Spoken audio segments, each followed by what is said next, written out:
Han Li's Wuxia Chronicles. Chapter 4350.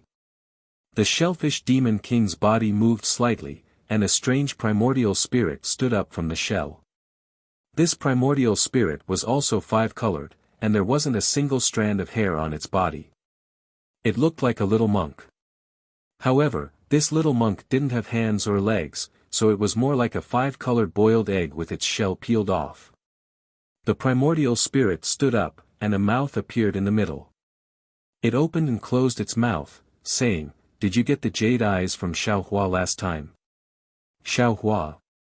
Fairy Jing frowned, seeming to feel a stab of pain in her heart. She said hesitantly, "I don't seem to know Xiaohua, but I do remember that it was Xiaohua, Daoist Xiao, who gave it to me." What did he say at that time? The Demon King wanted to get to the bottom of this. Think carefully.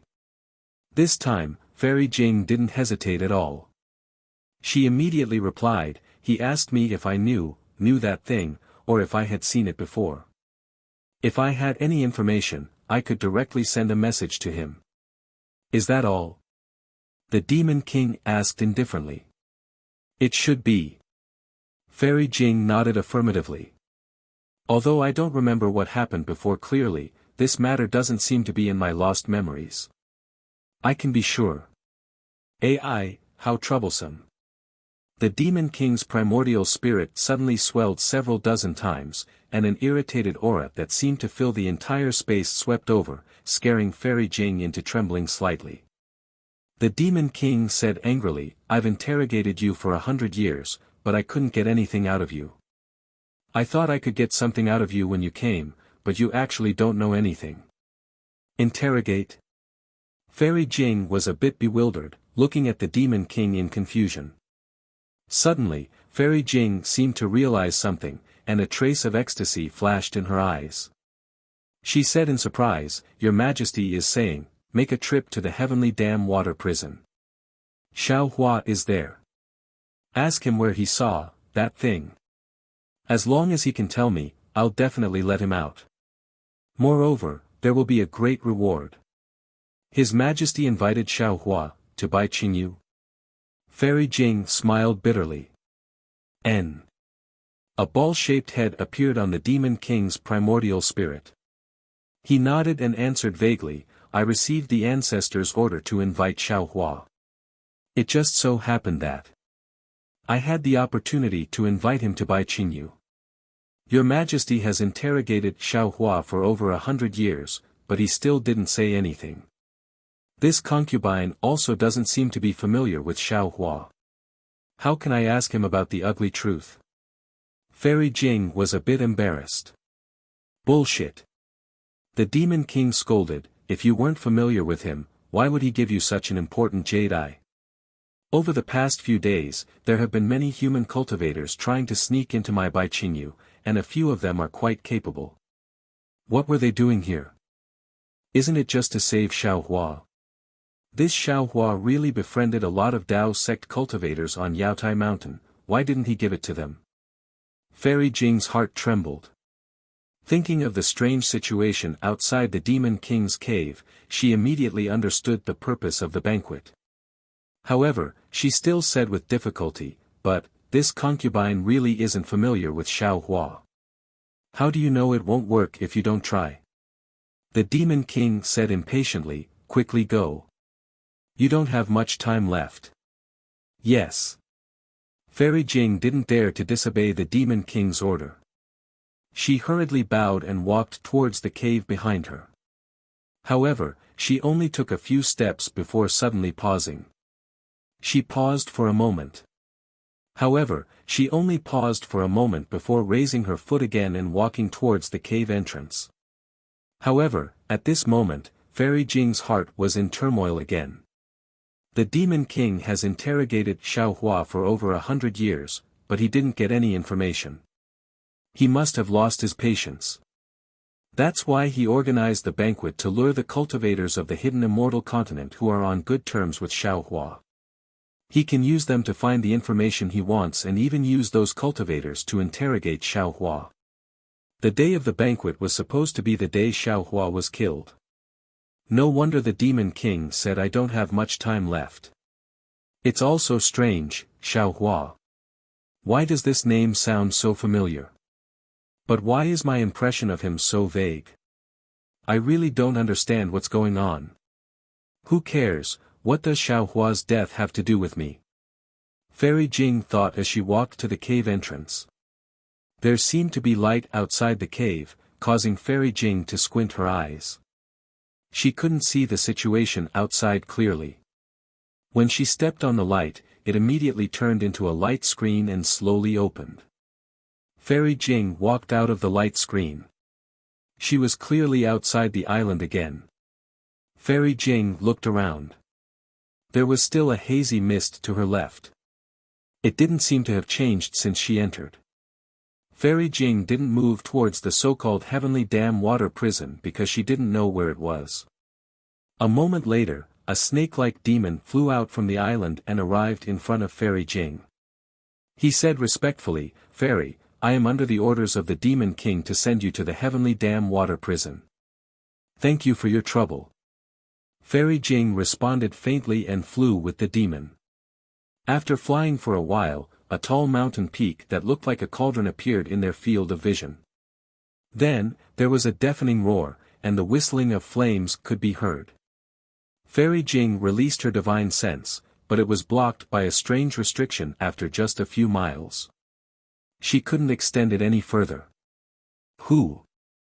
Just as Fairy Jing withdrew her divine sense, a dozen demon beasts in armor flew out of nowhere. They raised their weapons and blocked Fairy Jing and the water snake. The water snake took out a 5-colored shell and loudly said, "I'm under the Demon King's order to send the humanly Jing to the Heavenly Dam Water Prison." When the patrolling demon beasts saw the 5-colored shell, they immediately bowed and moved aside. After the water snake and Fairy Jing flew past, they didn't dare to go to other places to patrol. They were only a few dozen miles away from the mountain when Fairy Jing encountered 14 patrolling teams. Each team dutifully stopped them and interrogated them. The water snake dealt with all of these investigations. Fairy Jing only quietly watched as the mountain grew closer and closer. The mountain was thousands of feet tall and straight. There was no mountain path to go up or down. The stone walls of the mountain were densely covered with holes of various sizes. Every single one of these holes was filled with fiery light, and every single one of them was letting out clanging noises. The top of the mountain was like a giant torch. Flames hundreds of feet tall rushed into the sky.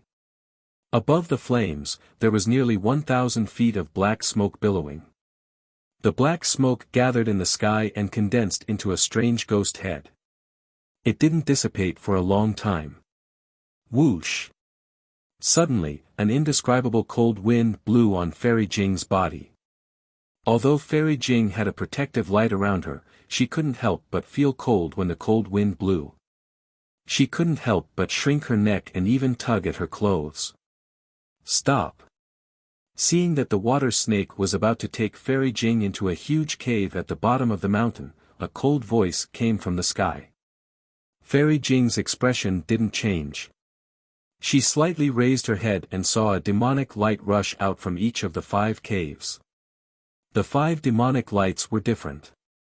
When they fell on top of Fairy Jing's head, they condensed into a ball. A platform dozens of feet large appeared in the light.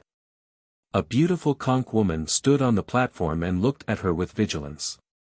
Fairy Jing was a bit surprised and didn't answer. The water snake still raised the 5-colored shell and said loudly, "Under the orders of the Demon King, I'm here to send Li Jing of the human race to the Sky Dam Water Prison." The conch woman nodded and waved her hand. The 5-colored shell fell into her hand. After she looked carefully, she returned the shell to the water snake. If it was an ordinary patrolling demon, they would have waved their hand and let Fairy Jing and the water snake enter. But this conch woman was different. She ignored the water snake and looked at Fairy Jing, asking, "Are you Li Jing, the human descendant of Bai Qingyu?" Fairy Jing didn't know where this conch woman came from. But seeing the woman's knife-like eyes looking at her from head to toe and the fact that she was in charge of the water prison, she could only bow and say, "This concubine is Li Jing." "Why have you come to the Sky Dam water prison?" the conch woman asked again. "Under the orders of the king, I've come to ask Xiao Hua a few questions." Fairy Jing thought for a bit and didn't hide anything. "You know Xiao Hua?" The knife intent in the conch woman's eyes grew stronger. This. Li Jing was displeased. She was in charge of a country. How could she lose to this strange demoness in terms of words? She pretended to hesitate and immediately answered, "This concubine isn't familiar with Xiao Hua. But since I've received orders from the king, I can only come and take a look." "Oh, so you're not familiar with Xiao Hua?" Hearing this, the conch woman unconsciously let out a sigh of relief. Then her face actually changed into a smile, saying, "Elder sister, please don't blame me. Xiao Hua is the key to the Sky Dam water prison. This is my duty, so I can't not ask a few more questions."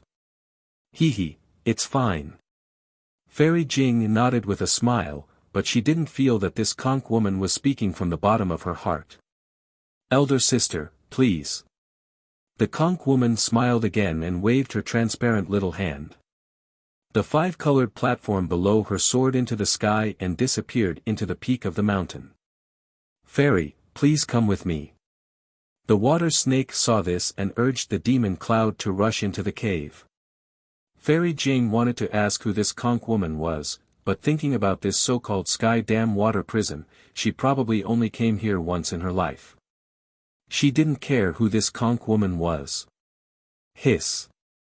Flying into the mountain and seeing everything before her, Fairy Jing couldn't help but suck in a breath of cold air. The situation inside the mountain was far beyond her imagination.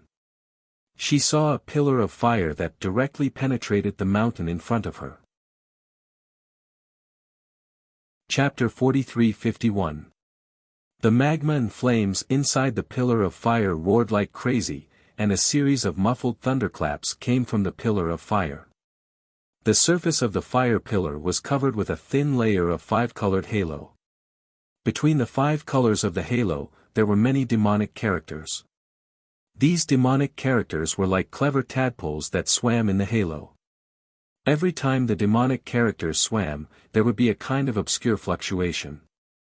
As the fluctuation fell into the void, countless light pillars of stars and moons would rush out from the void. The light pillars of stars and moons did not directly enter the surface of the fire pillar. They only landed a few feet away from the surface of the fire pillar. With a roar, the light pillars transformed into talismans that were similar to demonic characters. The talismans fluttered up and down the fire pillar like dancing butterflies. When these butterflies were tired, they would find a demonic character that was similar to the talismans and land on it. As the talisman fell, a flower-like shadow appeared within the pillar of fire. The moment the roars of thunder and flames from within the pillar of fire fell into the shadow of light, they immediately disappeared and no longer made any sound. The sound of the magma and flames inside the pillar of light was blocked by the demonic runes, but the scorching heat couldn't be completely blocked. Although there was a gap of several hundred feet between the mountain and the pillar of fire, this gap was almost negligible. A heat that ordinary cultivators couldn't resist forced Fairy Jing to use her magic power to resist. "Fairy, please wait a moment." The water snake seemed to dislike the heat and immediately stopped, and it reached the side of the fire pillar. It turned its head and took out a piece of animal skin. After spitting out a mouthful of demonic chi, the animal skin turned into a fish and fell between the mountain peak and the fire pillar. "Aha!"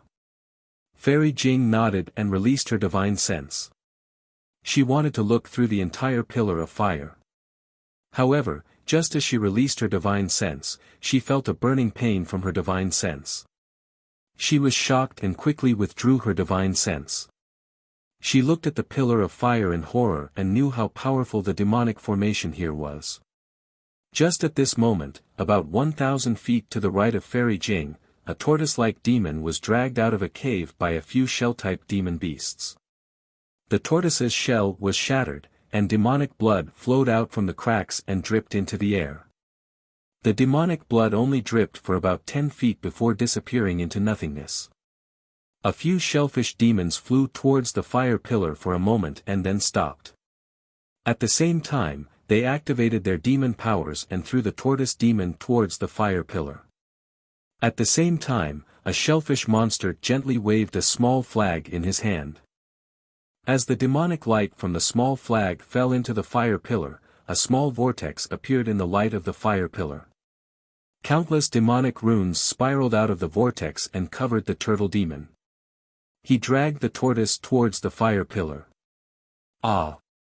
As soon as the tortoise monster touched the surface of the fire pillar, it immediately let out a heart-wrenching scream. Following the scream, a wisp of flame rushed out of the fire pillar and fell into the vortex. In an instant, the tortoise monster was burned to ash. When the whirlpool fell into the fire pillar, the few shellfish monsters put away the small flag and flew back into the cave and disappeared. Sigh, how is this the heavenly dam water prison? This is clearly the fire pillar hell. Fairy Jing only took a glance and couldn't help but sigh. What was strange was that she looked down at the bottom of the fire pillar with uneasiness. A sense of worry and uneasiness came from the depths of her heart. So. Just at this moment, a gust of wind came from the edge of Fairy Jing's vision and arrived before her in just a few breaths. Oh. Mid-stage 4th grade origin energy. And, the origin intent is actually not afraid of being burned by the fire pillar. Fairy Jing was startled and couldn't help but think to herself. Before the gust of wind arrived, a powerful origin intent swept over and landed on Fairy Jing. Fairy Jing narrowed her eyes and looked at the origin of the gust of wind. Immediately, a demon clan member that was several feet tall and covered in a black shell flew out from the light shadow. The demon clan member's body was hidden in the shell, and its true appearance could not be seen. Only 2 tentacles extended from the sides of the shell, and the tentacles were holding a demon weapon that looked like a sledgehammer. Greetings, emissary. The demon's origin intent landed on the water snake's 5-colored hide. He stopped in midair and respectfully saluted. This is Li Jing of the human race. She's here on the king's orders to ask Xiao Hua a few things. The water snake had repeated this so many times that he himself was getting impatient. Emissary, please. The shelled demon ignored Fairy Jing and respectfully said to the water snake. I won't go down. The water snake waved his hand. First check the king's order and take Li Jing down. I'll wait here. Then take Li Jing back to the king. Yes. The shelled demon took the order and looked at it before returning it to the water snake. His hidden eyes swept over Fairy Jing and said, Fairy, please follow me. All right. Fairy Jing knew that the water snake was afraid of heat and didn't want to go deeper. She nodded and followed the shelled demon into the cave. Below the cave, the fire pillar gradually shrank and the mountain peak slowly expanded. The space between the 2 layers grew even wider. However, Fairy Jing's heart slowly shrank as she went deeper. She had previously called the Sky Dam Water Prison the Fire Pillar Hell, but everything she saw made her realize that this was a hell. And it was divided into many layers of hell.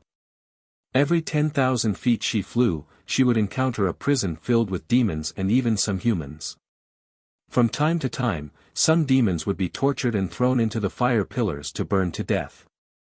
If it were any other time, Fairy Jing wouldn't have any other thoughts, but today, she couldn't help but worry about Xiao Hua, who was being suppressed here. She didn't even know why she was worried about this unfamiliar human cultivator, whose appearance she had already forgotten. After flying through the endless evil energy, the stench, and the stench of blood, Fairy Jing finally reached the bottom of the cave. At this point, the huge pillar of fire had shrunk to a size of 3,000 meters and pierced straight into the ground. Moreover, the fire pillar here had already taken on a dark red color. The magma and flames within it were not as roaring as before. However, an aura that was even more violent than before was emitted from within the fire pillar. The demonic runes and halos on the surface of the fire pillar seemed to have drifted away due to this violent aura. It seemed that they did not dare to be trapped for long. Where is Xiaohua? At this point, Fairy Jing didn't dare to release her spirit sense. She looked at the blood-red bottom of the cave and the blood-stained stone walls and was rather puzzled. There. The shelled demon casually pointed at the bottom of the cave and flew up. After all, this shelled demon was also a member of the Water Clan. Although he had a heat-resistant shell, he still didn't dare to stay here for long. Where? Fairy Jing looked at the bottom of the cave. The place where the fire pillar touched the ground was crimson red, and there were faint tongues of fire coming out of the fire pillar. How could she see anything alive? Fairy Jing was about to descend and a fierce wave of heat came from the bottom of the cave. It swept up crazily and extinguished most of the light around Fairy Jing. A wave of heat completely ignored Fairy Jing's defenses and directly entered her body. Fairy Jing was shocked. She immediately flew up 1,000 feet before coming to a stop, still in a state of shock. She looked at the shelled demon that had just flown away. He only flew 100 feet and stopped not far away. She didn't know if he was watching the show or worried for Fairy Jing. Damn it! Fairy Jing looked at the shelled demon and cursed in her heart. She knew that this shelled demon must have done it on purpose. Otherwise, he would have warned her long ago. Unfortunately, the shelled demon's face was hidden in the shell, so Fairy Jing couldn't see his expression. Moreover, this demon only stayed for a few moments before flying back into the cave and disappearing. Humph. Fairy Jing coldly snorted and opened her mouth. Hum. A blue light shot out from her mouth, and a fist-sized sea pearl shot out. Fairy Jing formed a seal with both hands and struck the sea pearl with several seals. The Sea Clan member landed on top of Fairy Jing's head, and a cluster of water light shot out from the sea pearl. Zzz. With a series of sounds, the water light collided with the surrounding blood-red heat waves. In a few breaths, the water light protected Fairy Jing in a cool and refreshing environment. Fairy Jing looked at the watery light that seemed to be breathing in the heat wave. She then urged her magic power and flew down the fire pillar. However, as Fairy Jing went deeper, the sizzling sounds from the water became more and more intense. Fairy Jing's heart began to feel uneasy again. Although she didn't remember Xiaohua's situation, she knew very well that the human cultivators she knew, how strong could they be? She couldn't hold on even with her magic treasure. That human cultivator was suppressed here by the Demon King for more than 100 years. What kind of torture did he suffer? How did he survive 100 years of torment? However, even at this moment, Fairy Jing still didn't understand why she had no impression of Xiaohua, but why did she, miss Xiaohua? She rushed into the flames around the fire pillar and rubbed her hands. Her magic power spread out and a torrent of blue water appeared on the sea pearl and rushed to the bottom of the fire pillar. Shwa! A burst of water mist appeared. When the mist dissipated, there were no flames. Fairy Jing saw a black shadow that was as large as a bull being suppressed by the fire pillar. Sai. Fairy Jing was shocked again. She seemed to understand that the pillar of fire didn't pierce into the ground like she had seen with the naked eye. Instead, it was standing inside the mountain. The bottom of the cave was the end of the pillar of fire, and Xiaohua was pressed to the ground by the pillar of fire. When Fairy Jing flew down several dozen feet and saw the black shadow, her heart ached. That black shadow was a human head. At this moment it was lying on the ground with only the back of its head pointing to the sky. Compared to the thousands of feet tall pillar of fire, this head was truly tiny and pitiful. Chapter 43-52. Xiaohua. Are you Xiaohua? Fairy Jing probed in a low voice, her voice carrying a hint of sadness. Who? The head seemed to be on the verge of death. Only now did it notice that someone had landed. It tilted its head slightly and looked at Fairy Jing with difficulty. Although the light was as red as blood, although the shadow was like a ghost, and although Fairy Jing was prepared, when she saw half of the human's face, her body trembled as if she had been struck by lightning.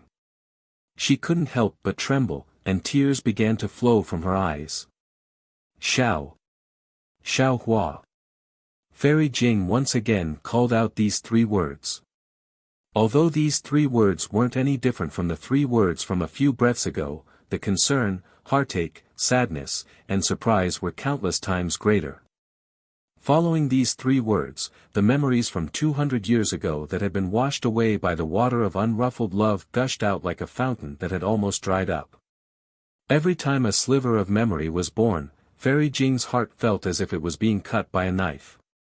The sweetness was filled with sorrow. Because she understood in her heart that the reason why Xiao Hua was suppressed here and suffered so much for the past 100 years, was because of her. Oh. Who are you? Xiao Hua raised his head and stared at Fairy Jing before asking in bewilderment. It's this concubine. Li Jing, you don't remember? Fairy Jing's voice trembled. Xiao Hua's words were like a knife stabbing into her heart. She had originally blamed Xiao Hua's fall on her. Now that she heard Xiao Hua's words, she felt that Xiao Hua hated her. The regret in her heart was incomparable. Li Jing. A trace of confusion appeared in Xiao Hua's eyes. It was as if he didn't know Fairy Jing at all. This Xiao Hua naturally wasn't the real Xiao Hua, but rather the transformation of Little White Dragon. If it was Xue Xue or Fairy Hongxia, Little White Dragon would naturally know. However, Fairy Jing hadn't been with Xiao Hua for long, so Little White Dragon hadn't seen her before. What was more special was that Xiao Hua had never mentioned Fairy Jing again after she left. Even if Little White Dragon had Xiao Hua's soul imprint, how could he know Xiao Hua's secret? Oh. I remember now. Little White Dragon was only confused for a moment, but it immediately pretended to wake up and replied in a calm tone, "Why are you here?" "This concubine." "Didn't this concubine tell you earlier?" When Fairy Jing heard Xiao Hua's indifferent tone, her heart tightened again. She thought that Xiao Hua was blaming her and hurriedly explained, "I have the bloodline of the demon race, and this bloodline comes from Bai Qingyu." "Oh, I see." The Little White Dragon nodded with difficulty and grinned. "Thank you for coming to visit Fairy." Hearing this, Fairy Jing's heart hurt even more. She felt that Xiao Hua was mocking her. "This," Fairy Jing said in a low voice, "this is not what I expected, nor is it what I want to see, it's fine. Wasn't it just that he couldn't move here? What can this shellfish do to me?" Little White Dragon said indifferently, then spat into the air and shouted, "Little shellfish, look at me. I'm just a copper pea, hit, boom." Just as Little White Dragon was cursing, the entire fire pillar suddenly emitted a loud roar. A ring of fire suddenly fell from the top of the fire pillar.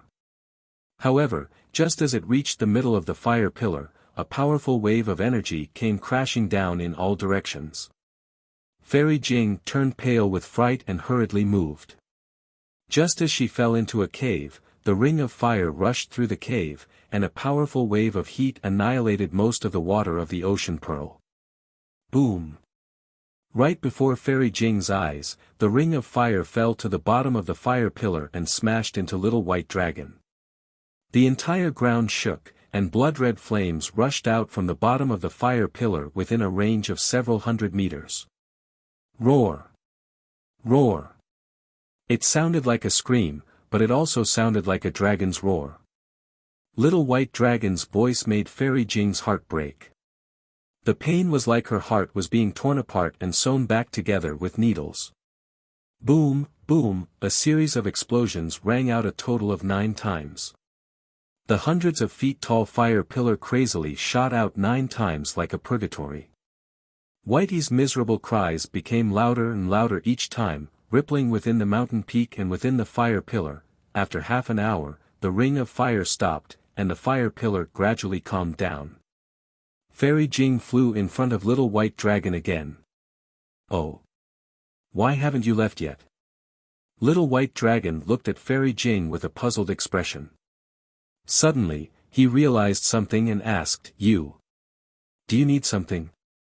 Looking at Xiao Hua's familiar face, Fairy Jing's heart began to churn. Fairy Jing had heartlessly left Heartbreak Mountain not because she was too rational, but because she felt inferior. It wasn't just because of her demon bloodline, but also because she was a puppet of the demon race.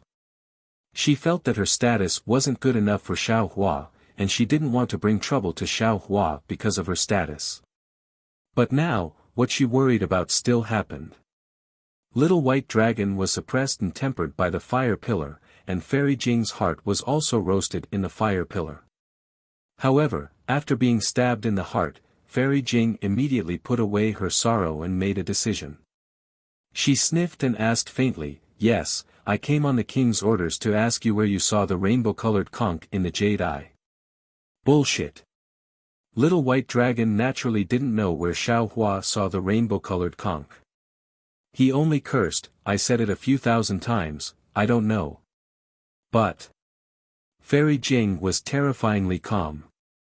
She asked in return, "The jade eye was given to me, and it also told me to send you a message if I saw something similar. Also, I couldn't let anyone else know. If you don't know, others might believe it, but I definitely won't." Ah! Little White Dragon was stunned. He didn't know how to answer. Fairy Jing didn't wait for him to answer. Instead, she continued, "When I obtained the jade eye, I was shocked because I was very familiar with the brilliance of the rainbow-colored conch. It was very similar to Bai Qingyu's five-colored conch. However, I didn't have the king's permission, so I didn't dare to casually explain it to you. Therefore, after I obtained the jade eye, I returned to Bai Qingyu and reported this matter to the king. I wanted the king to make a decision." The expression on Little White Dragon's face was very interesting. This was Xiao Hua's secret. He didn't want to interfere, but unfortunately, he was still dragged into the web of love in Fairy Jing's heart. He didn't know how to respond. Should he curse Fairy Jing? Should he curse her? Or should he comfort Fairy Jing? At this moment, a pleasant voice that sounded like a kingfisher interrupted Fairy Jing's words. It came from above the pillar of fire, "Damned bitch, ah." Fairy Jing was stunned. She quickly looked up and saw a five-colored demonic cloud carrying an extremely beautiful and graceful woman. That woman's eyebrows were slanted and her almond-shaped eyes were wide open. She stared at Fairy Jing as if she was looking at an enemy. She didn't even wait for her to come close before cursing, "If it wasn't for you, how could Xiao Hua be suppressed here? You actually have the face to interrogate me? Look at your withered appearance. You still dare to act pitiful here? If I were Xiao Hua, I would definitely drown you with my spit. Who are you?" Fairy Jing's scar had been exposed, so she was extremely angry. She glared and coldly asked, "Who are you?" "Wu." That woman sneered. She didn't seem to take any action, but a rumbling sound came from her body. Her origin sense was mixed with a kind of power, and it pressed down on Fairy Jing like a mountain flood. Ah! Fairy Jing sensed the power of this power and was shocked. She didn't dare to be careless and quickly patted her head. "Wu." She released the pressure of a nascent soul cultivator, wanting to resist. Boom! A loud sound came from the empty mountain peak. Fairy Jing's figure was sent flying like an autumn leaf. When she landed, the blood on her face suddenly surged and then retreated. Her face was deathly pale. 6th grade origin force. Fairy Jing's eyes were filled with shock. She was clear that this woman's pressure was immediately withdrawn when it touched her. It wasn't too forceful. However, with just a touch, Fairy Jing's chi and blood had already surged and her true essence had gone astray. This woman was at least a 6th grade star-plucking realm cultivator. Humph, you're only a fourth-grade descendant. You dare to be arrogant in front of me. That woman was very arrogant. Seeing Fairy Jing's shock and pale face, she berated, "Why aren't you scramming?" Fairy Jing clenched her teeth. Although she didn't know this woman was able to enter the Sky Dam water prison and even reach the bottom of the fire pillar. She was naturally an important demon to Bai Qingyu. Fairy Jing didn't dare to talk back to this woman, but she wasn't willing to lower her head to this woman in front of Xiaohua. She squinted her eyes and said, "This concubine is under the king's order to ask." Since Xiaohua isn't willing to speak now, this concubine will come again in the future. "Xiaohua, the king said that as long as you tell him where you saw this rainbow conch, he will immediately release you and reward you greatly." Little White Dragon bitterly smiled. He was willing to speak, but he really didn't know where he saw this rainbow conch. Seeing Little White Dragon not speaking, Fairy Jing's heart ached even more. She didn't even look back as she flew towards the top of the fire pillar. When she arrived at the exit of the mountain peak, the water snake was still waiting there. Seeing Fairy Jing come out, the water snake didn't ask about the result and turned to bring Fairy Jing back to the Demon King's cave. Fairy Jing bit her lips and said, "Wait. Oh. Is there anything else?" the water snake asked curiously. "If there's nothing important, it's better to turn back. The king is still waiting for a reply in the cave." Chapter 43-53. I didn't get anything out of him. If I go back and report this to the king, I'm afraid I'll be scolded. Fairy Jing lowered her eyebrows and timidly replied, "Leave the king's order here and report back to the Demon King's cave. I'll go down in a few days and ask again. What do you think?" The water snake only pondered for a moment before handing the 5-colored beast skin to Fairy Jing. It nodded and said, "That's good. The king has been troubled by this matter. If Fairy Jing can get something out of him, not to mention once or twice, even 10 times would be a great merit." Fairy Jing nodded absent-mindedly and took the beast skin. She flew to the left side of the mountain. The water snake didn't suspect anything and returned to the Demon King's cave to report. At the bottom of the Heavenly Dam water prison, the woman saw that Fairy Jing had lost all face and left in a sorry state. She let out a cold snort and said, "You're only a human, yet you dare to steal my lover." After saying that, the woman landed in front of Little White Dragon. She looked at Little White Dragon and said coldly, "What? Do you feel bad? When did you get this old lover? She caused you to be like this and you still treat her like this? You can't even bear to say a harsh word to her." "Humph, none of your business." The Little White Dragon let out a cold snort and ignored the woman. Ioyo. When the woman saw that the Little White Dragon was angry, she immediately turned into water and jumped before the Little White Dragon. She coquettishly said, "When you were looking at the moon with me, you called me little sweetie. Now that the new person has surpassed the old, you're actually ignoring me." "Bullshit." The Little White Dragon looked up and cursed, "When will you see the moon here? How could I call you little sweetie? So you want to see the moon? That's great, I've always wanted you to accompany me." The woman was pleasantly surprised. She raised her hand and took out a 5-colored flag. When she waved the flag, the stone wall at the mountain peak immediately disappeared. However, it was noon outside the mountain peak, so where did the moon come from?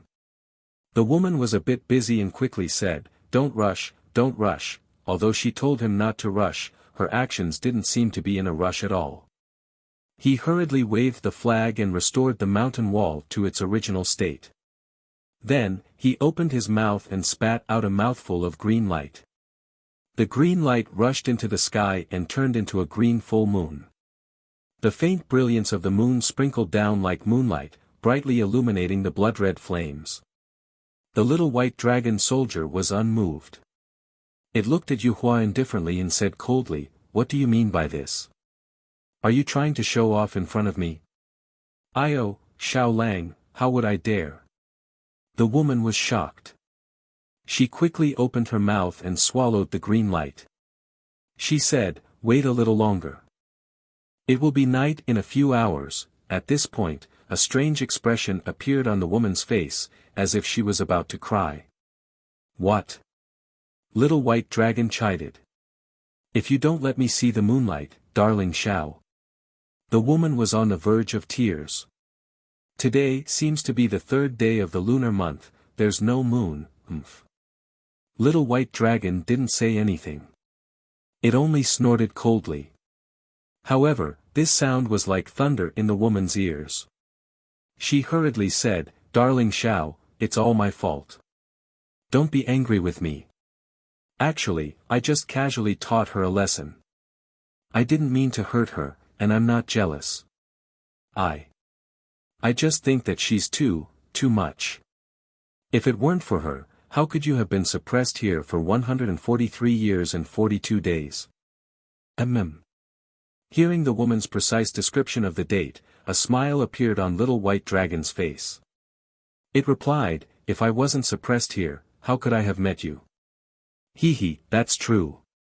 When the woman saw Little White Dragon smile, she was happier than anything else.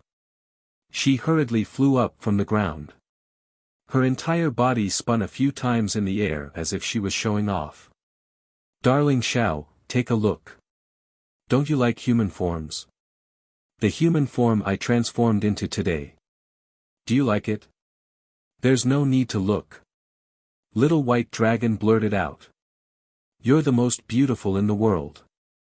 It doesn't matter if you transform or not, I like it." "Darling Shao." That woman was really drunk. With a moan, she threw herself at the side of Little White Dragon's head.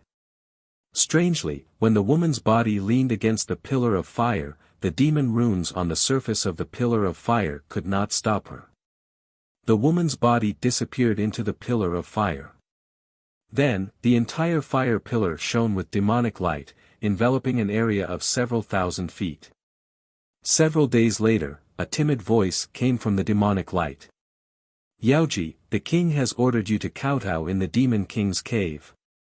On the demonic light, the conch woman, who had been wary of Fairy Jing, stood respectfully on the demonic cloud. She lowered her head, not daring to look at the demonic light. She only whispered to Fairy Jing. "Damn it!" The voice of the woman hidden in the pillar of fire was very pleasant to the ears, but it was also somewhat angry. "Call me princess. Didn't you hear darling Shao calling me princess?" Yes, your highness." The conch woman trembled and hurriedly changed the way she addressed her. "This servant deserves to die. Please forgive me, your highness. The king has ordered for your highness to go to the demon king's cave." "Damn it." The princess was still cursing, but there was a hint of laziness in her voice. When the demonic light flickered, an extremely graceful figure appeared in the fire pillar.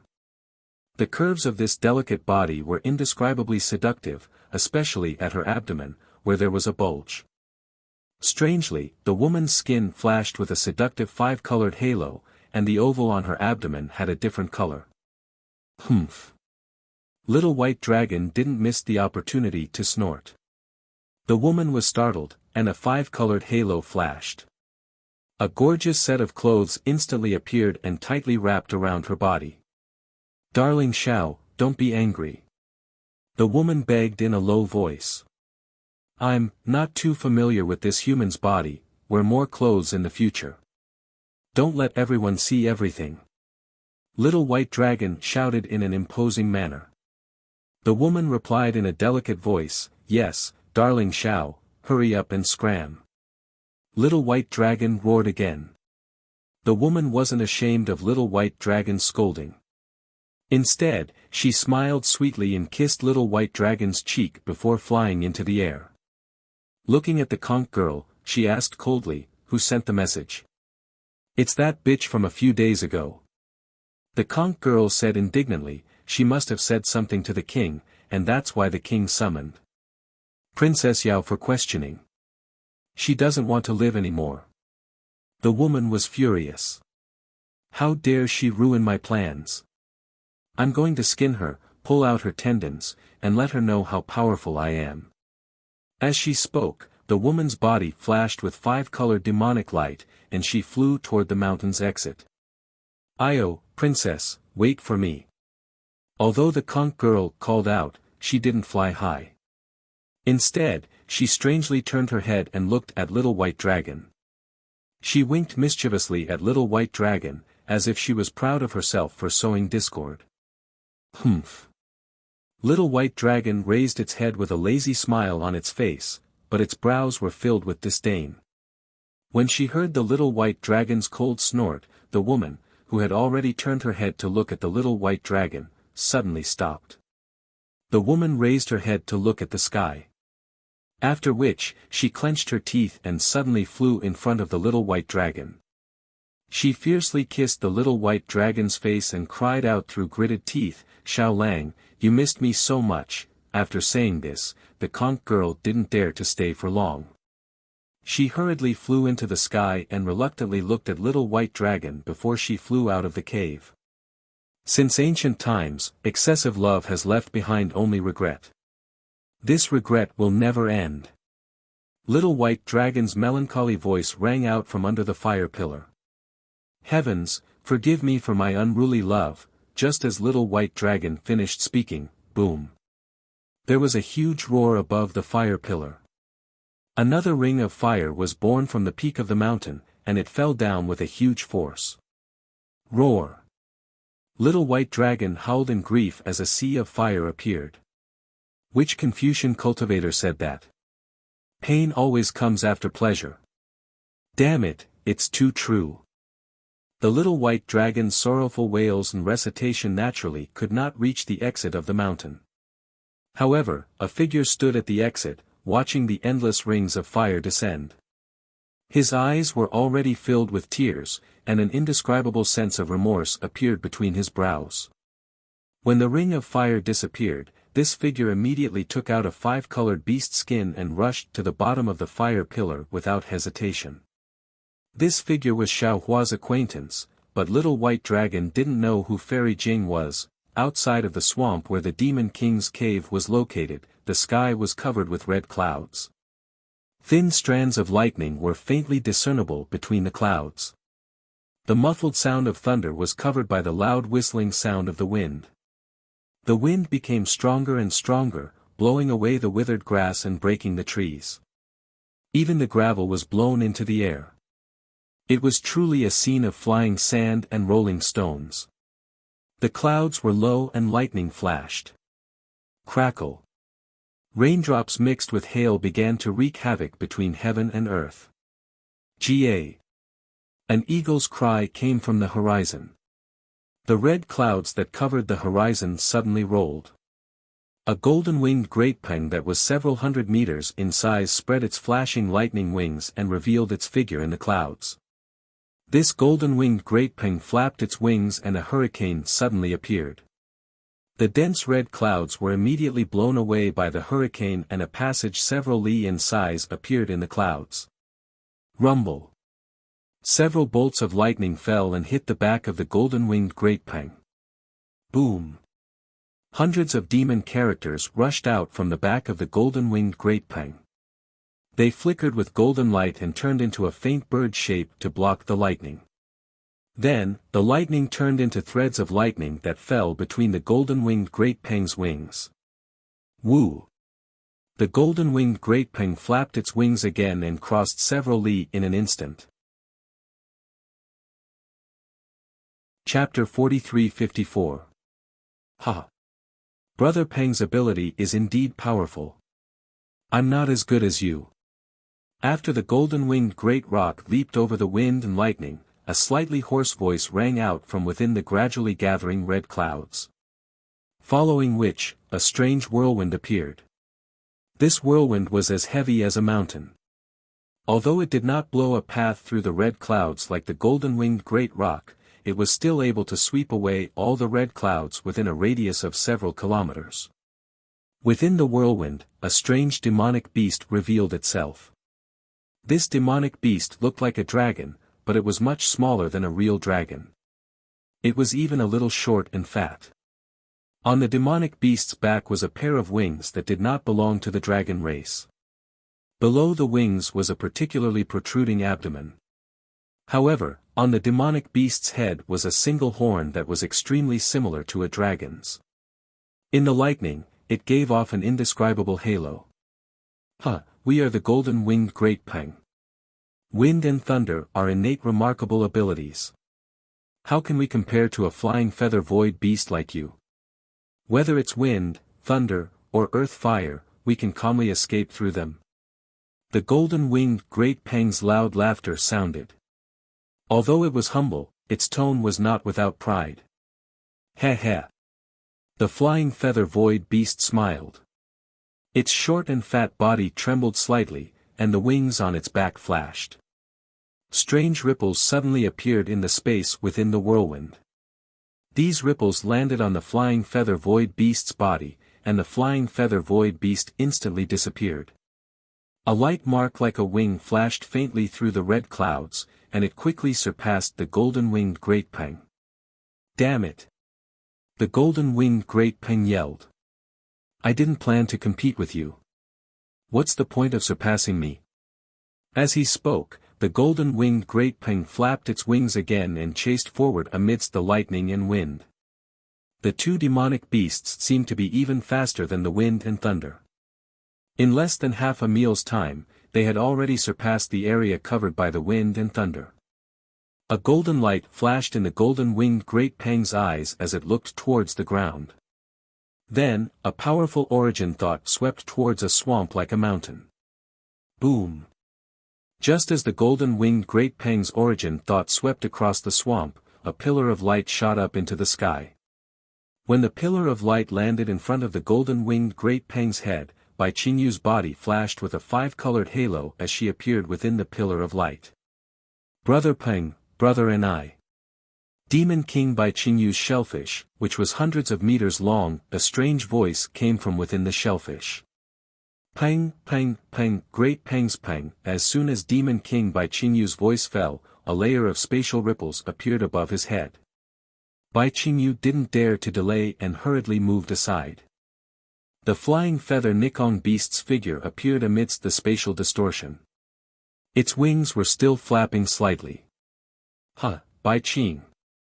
The flying feather Nikong beast laughed and said, the two of us had already set off. However, we received a message from Peng Sage. It seemed to be related to the seventh great sage, so I followed Peng Jun back to Veiling Sky Ridge. Bai Qingyu was startled and hurriedly asked, Ni Quan, who is the seventh great sage of our demonic beasts? The flying feather Nikong beast's expression didn't change.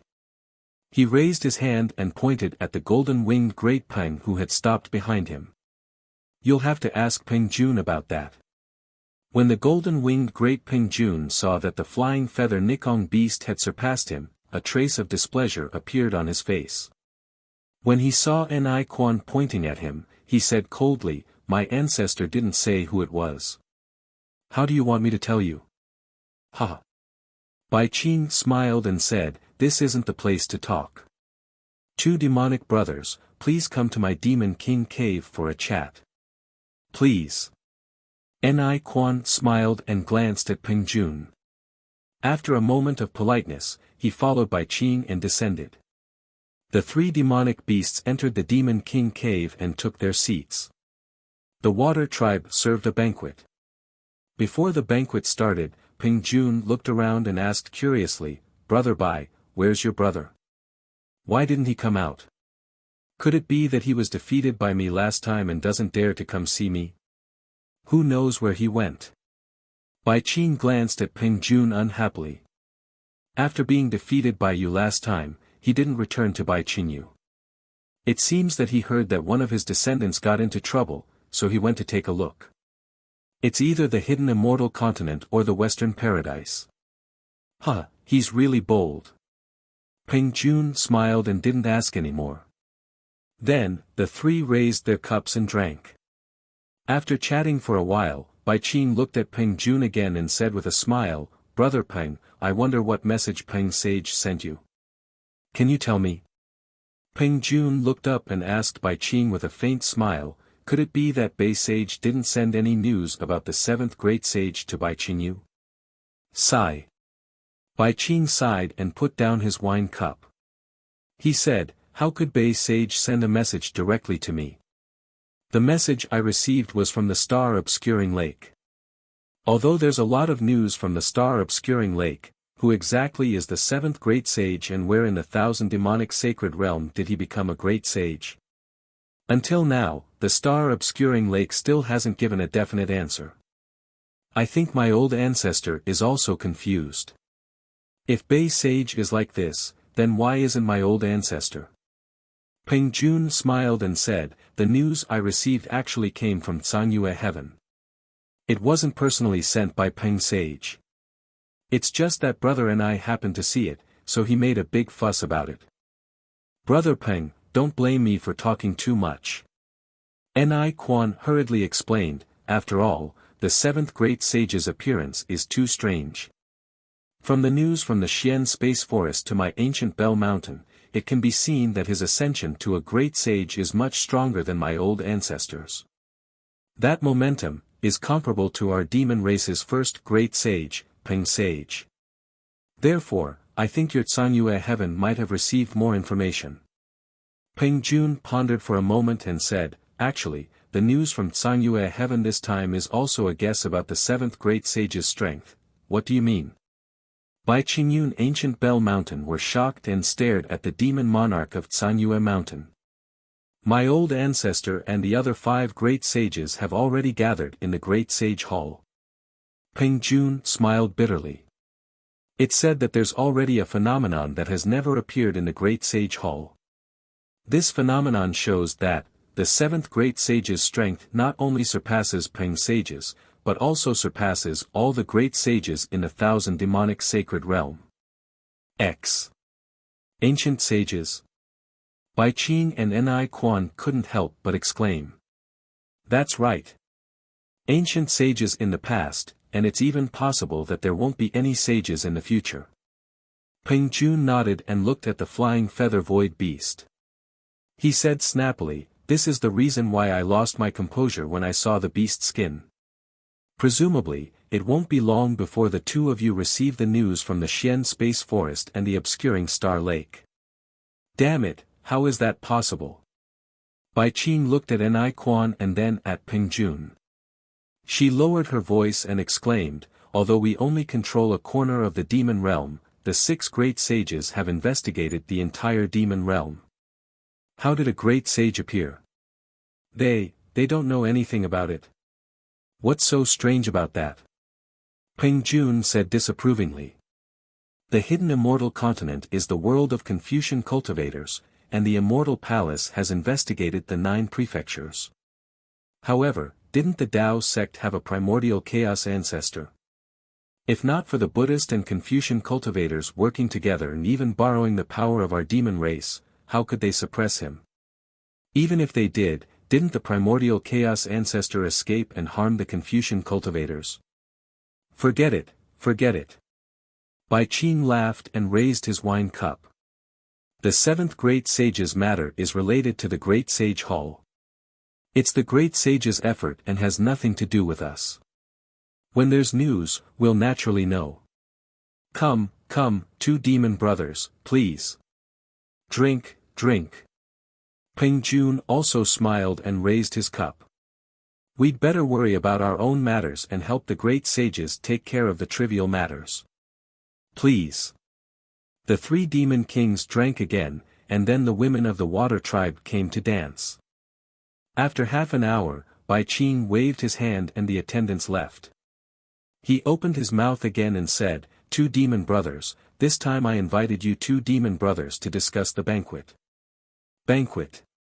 Ni Quan looked at the other 2 demon kings and said with a smile, it's a good banquet. Does Brother Bai have other ideas? Bai Qing hurriedly explained, banquet is such a brilliant idea. It's completely Brother Ni's idea. I can't think of any good arrangement even if I break my head. However, since it's a banquet, there must be a time when the song ends and people disperse. I want to discuss with you 2 demon brothers, how to deal with Xiao Hua. Oh. Peng Jun raised his eyebrows, and a strange light flashed in his golden eyes. He said curiously, I don't understand. What does Brother Bai mean? Ni Quan smiled and said, Brother Bai is quite interesting. The banquet hasn't even started yet, but Brother Bai isn't discussing how to harvest the banquet with us. Instead, he's talking about the bait's ending. This really puzzles me. There's nothing strange about this. Bai Qing smiled faintly and said, it should be related to the three demon kings' ideas. It should be related to what we want from Xiao Hua. Hearing this, Ni Quan smiled and looked at Bai Qing. He asked, since Brother Bai mentioned your idea and purpose, I also want to ask something. Back then, when Xiao Hua came to my ancient Bell Mountain, he was a good friend of a human descendant of my ancient Bell Mountain. He seemed to have nothing to do with my demon race. I don't know why Brother Bai suddenly set a trap for me after hearing the name of this human. You used an ordinary demon weapon to exchange for my sleeve. Only then did you capture Xiao Hua and bring him to Bai Qingyu to be suppressed. Of course, I was very puzzled after that. I started to look for news of Xiao Hua everywhere. Only then did I find out that Xiao Hua was actually the Dragon Master conferred by the Dragon Island. Damn it, I was stunned at that time. When did you, Bai Qingyu, become so daring? You actually went against the Dragon Island? This question. I've been suppressing it in my heart for hundreds of years. I didn't dare to say it out loud. It seems like today is the time to reveal it. Chapter 43-55. Hearing this, Bai Qing sneered in his heart. How could he not know what Ni Quan was thinking? He even felt that before he made a move to capture Xiao Hua, Ni Quan should have already known that Xiao Hua was the Dragon Island's Dragon Master. However, Ni Quan also wanted to obtain some benefits from Xiao Hua, so he pretended not to know. If the Dragon Island came to denounce him, he would use his ignorance as an excuse to evade responsibility. If Ni Quan could say so, how could Bai Qing not? He replied with a sad face, this old man also didn't know at that time. It wasn't until Xiao Hua was suppressed in the heavenly dam water prison that this old man got the news. At that time, this old man was already in a difficult position. So, when the two demon brothers came to discuss with this old man again, this old man agreed without hesitation. Even if the two demon brothers wanted to gain benefits from Xiao Hua, this old man didn't even think of asking. He. Ni Quan laughed, what this old man wants to do, although I didn't tell you clearly, I don't believe that you don't understand after more than 100 years.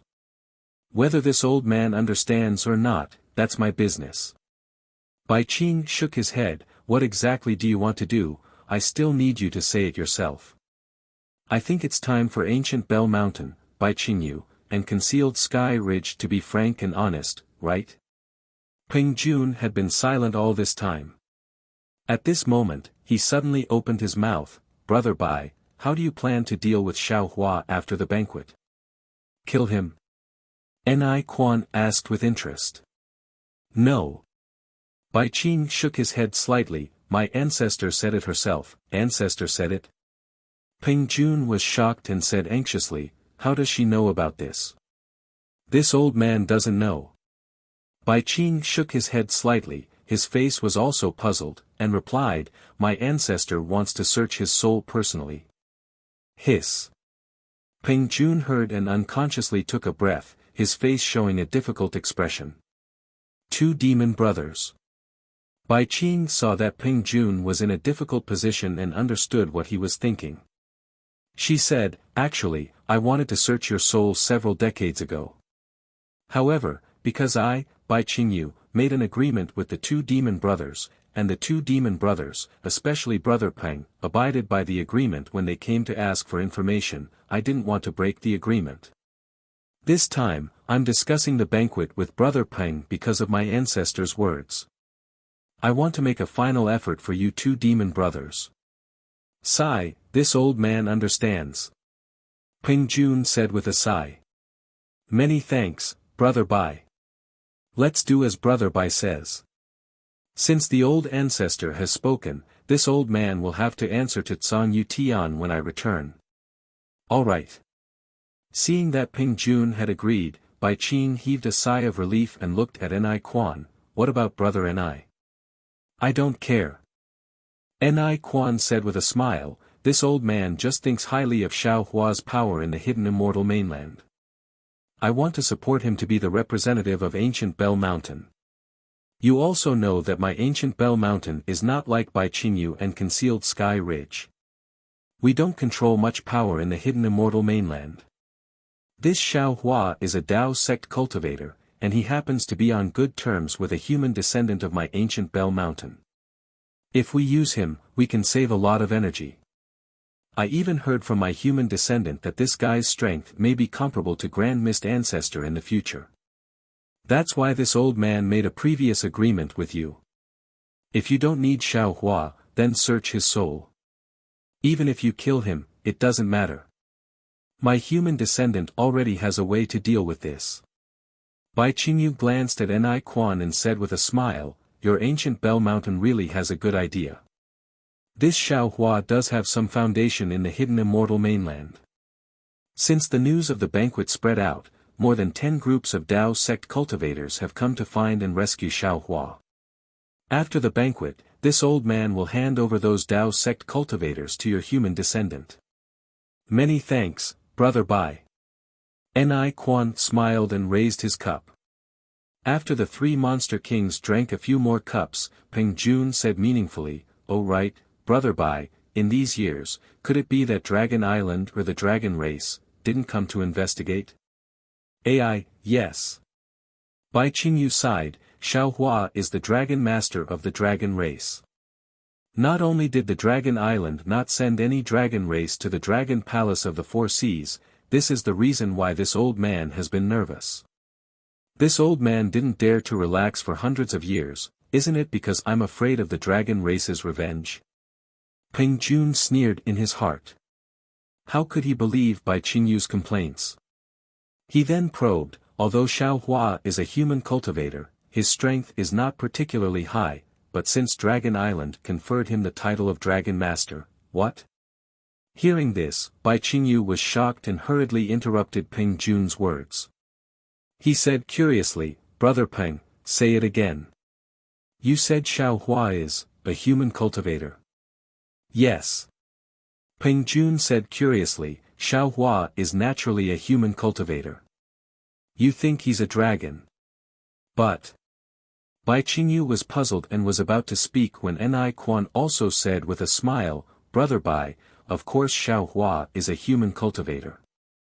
Otherwise, why would he participate in the Immortal Palace's Jade Pavilion gathering and make friends with the human descendant of our ancient Bell Mountain? Damn it!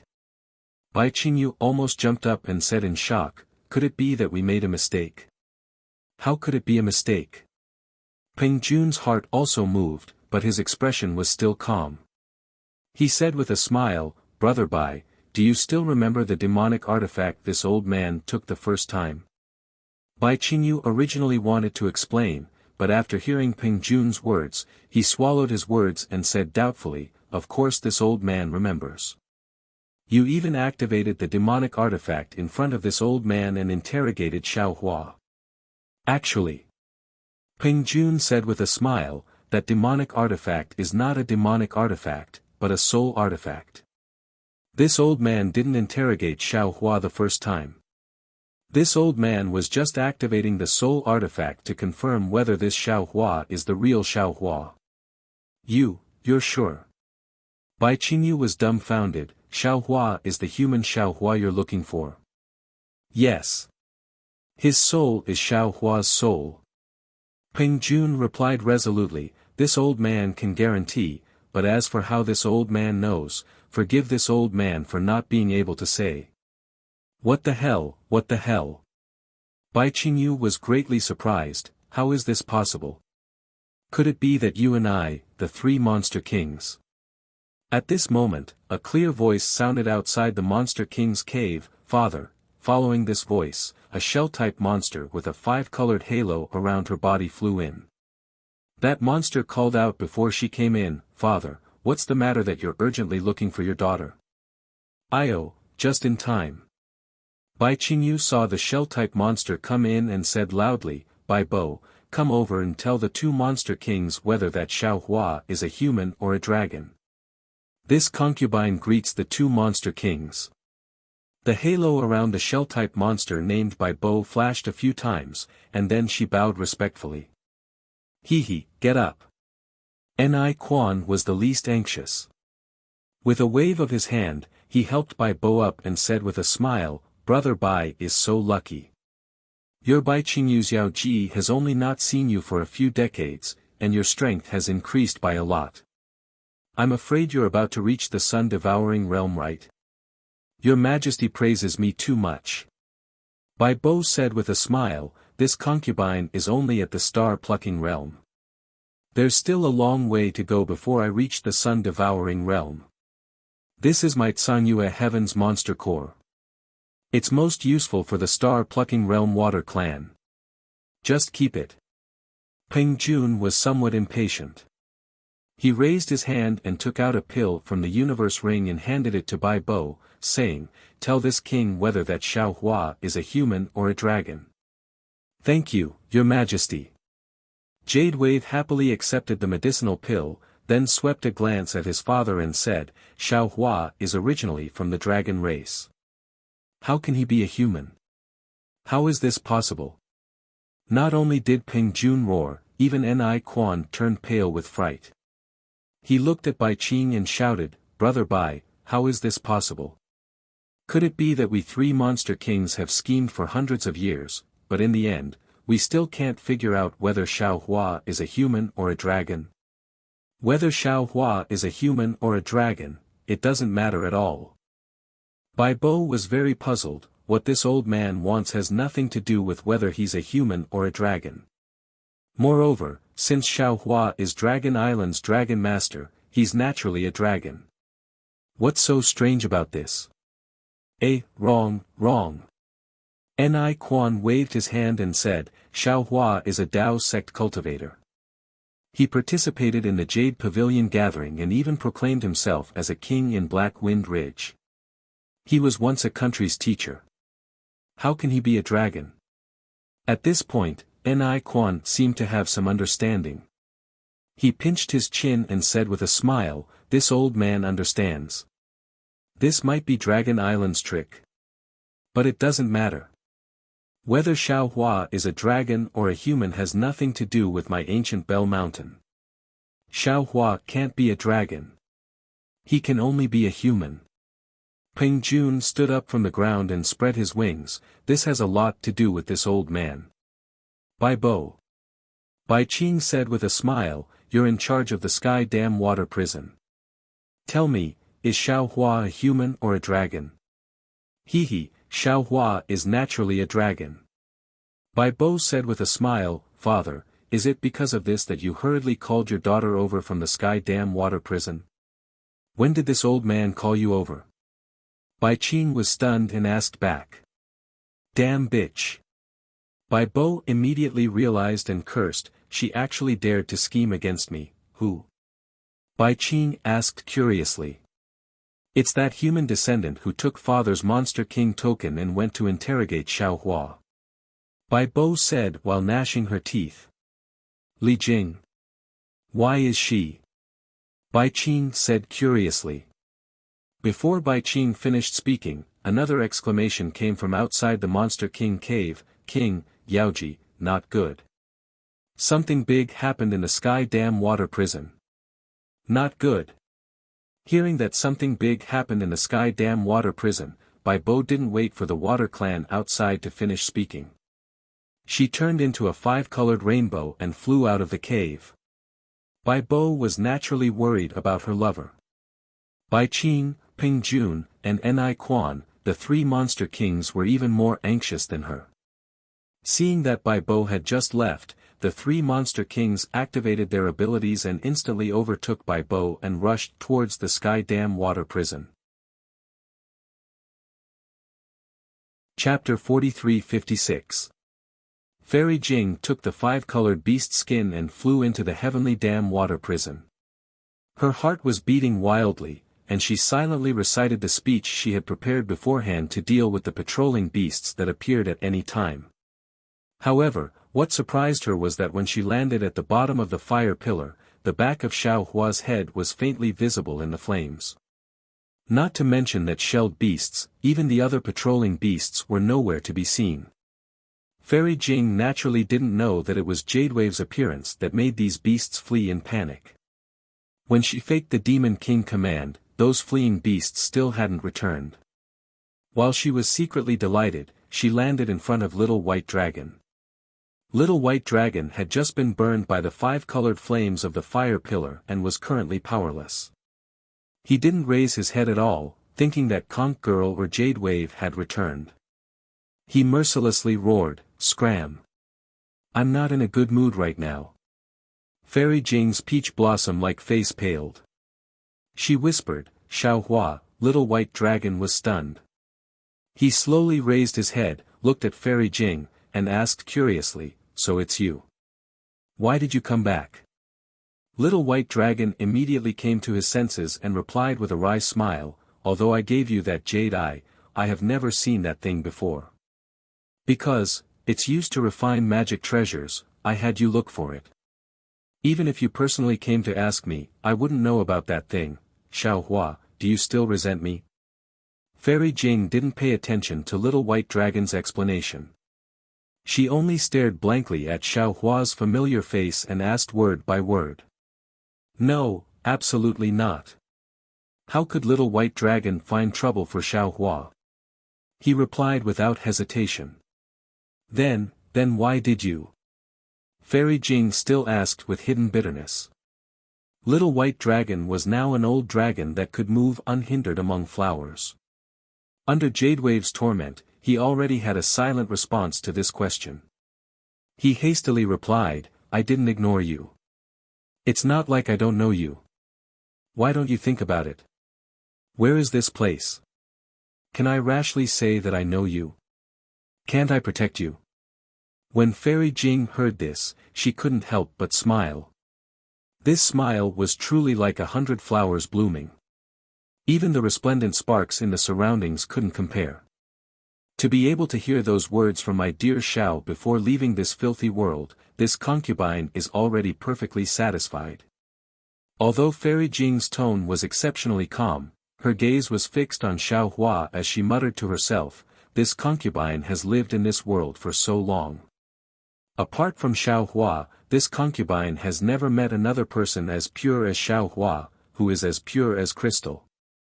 That day, it wasn't that this concubine was unwilling to accompany Xiao Lang, but this concubine wasn't worthy of Xiao Lang, and this concubine was afraid of bringing trouble to Xiao Lang. What this concubine didn't know was that this concubine had brought so much trouble to Xiao Lang.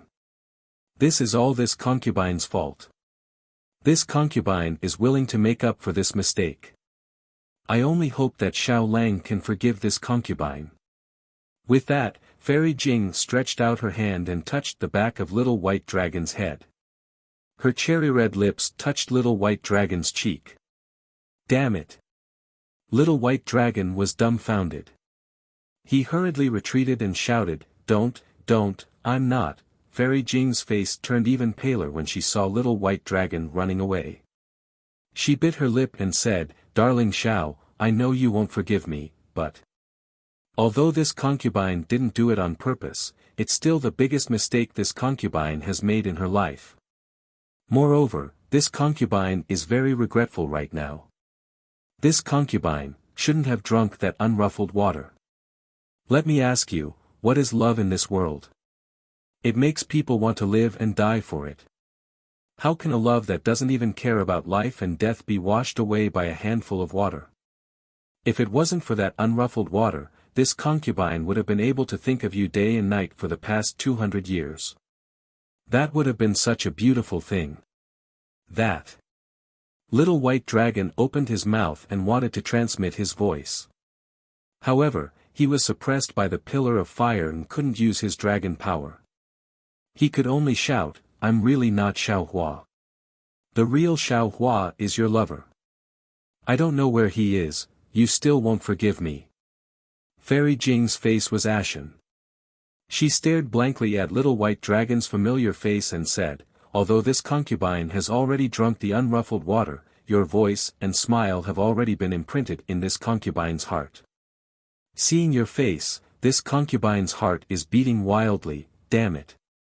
Little White Dragon anxiously said, I'm imprisoned by the Demon King's pillar of fire and can't return to my original appearance, no need to say any more.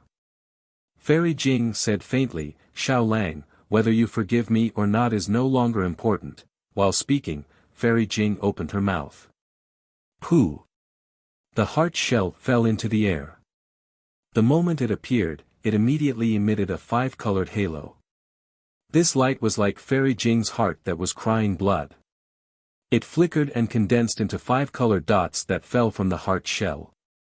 Pooh! Fairy Jing didn't stop at all. She opened her mouth again, but this time, she spat out a mouthful of essence blood. When the essence blood landed on the heart shell, the 5-colored halo of the heart shell suddenly retracted.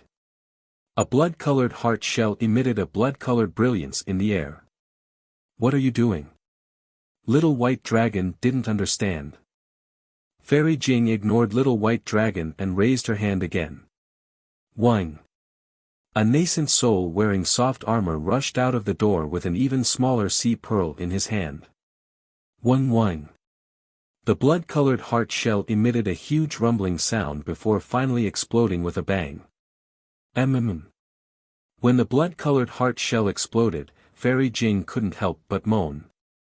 Even Little White Dragon's heart was broken. Woo!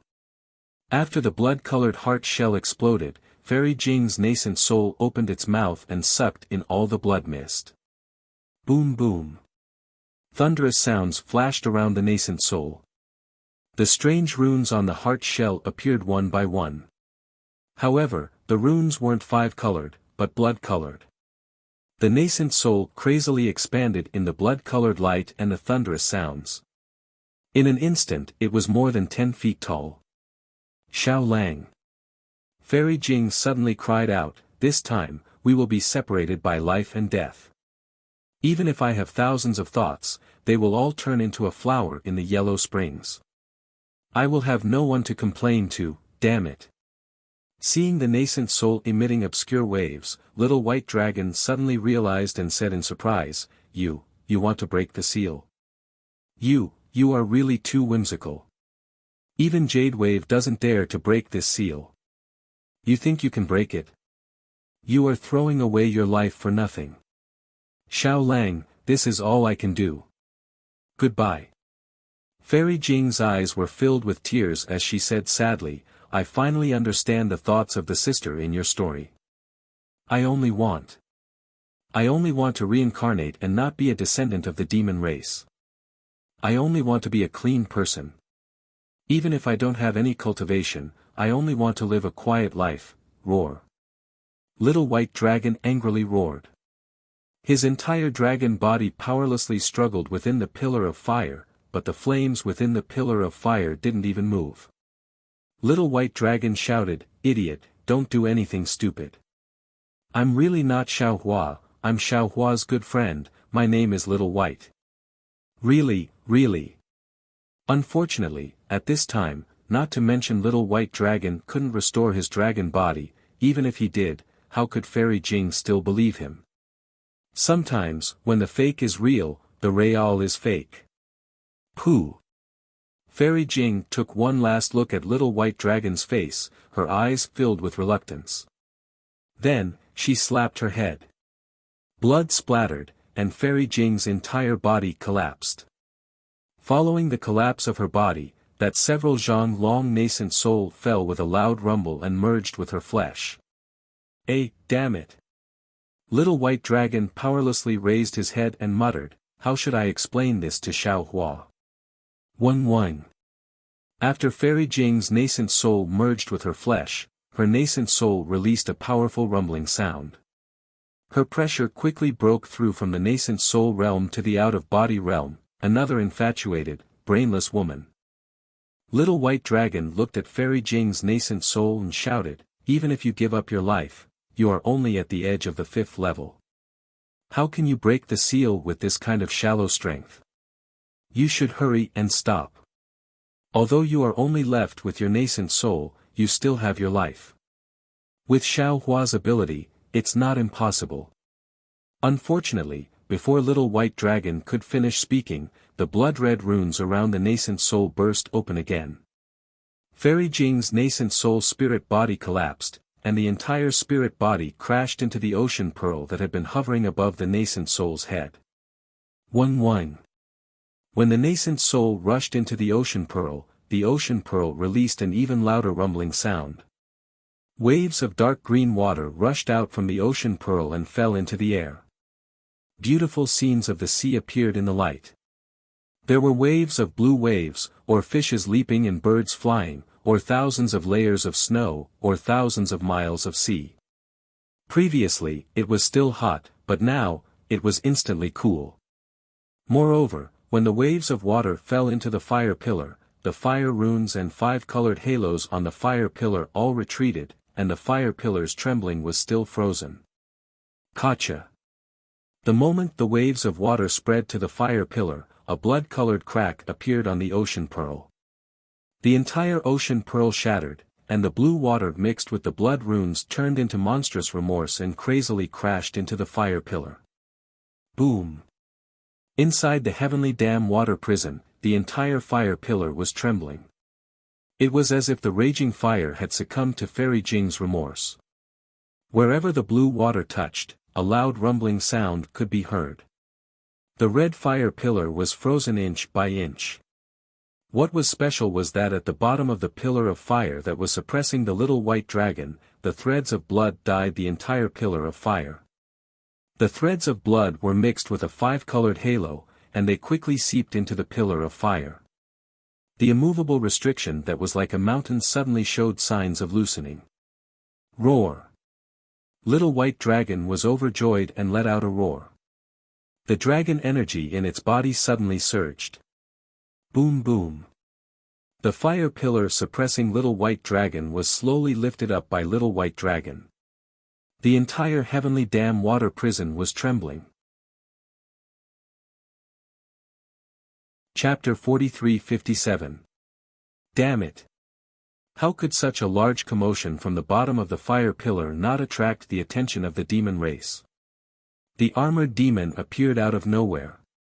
Seeing the situation, he couldn't help but curse. His body quickly swayed and his armored demon body suddenly grew to several hundred feet in size. The shelled demon didn't fly to the fire pillar. Instead, it went straight to the top of the mountain. Its entire body spun quickly. The 5-colored halo around its body shone brightly.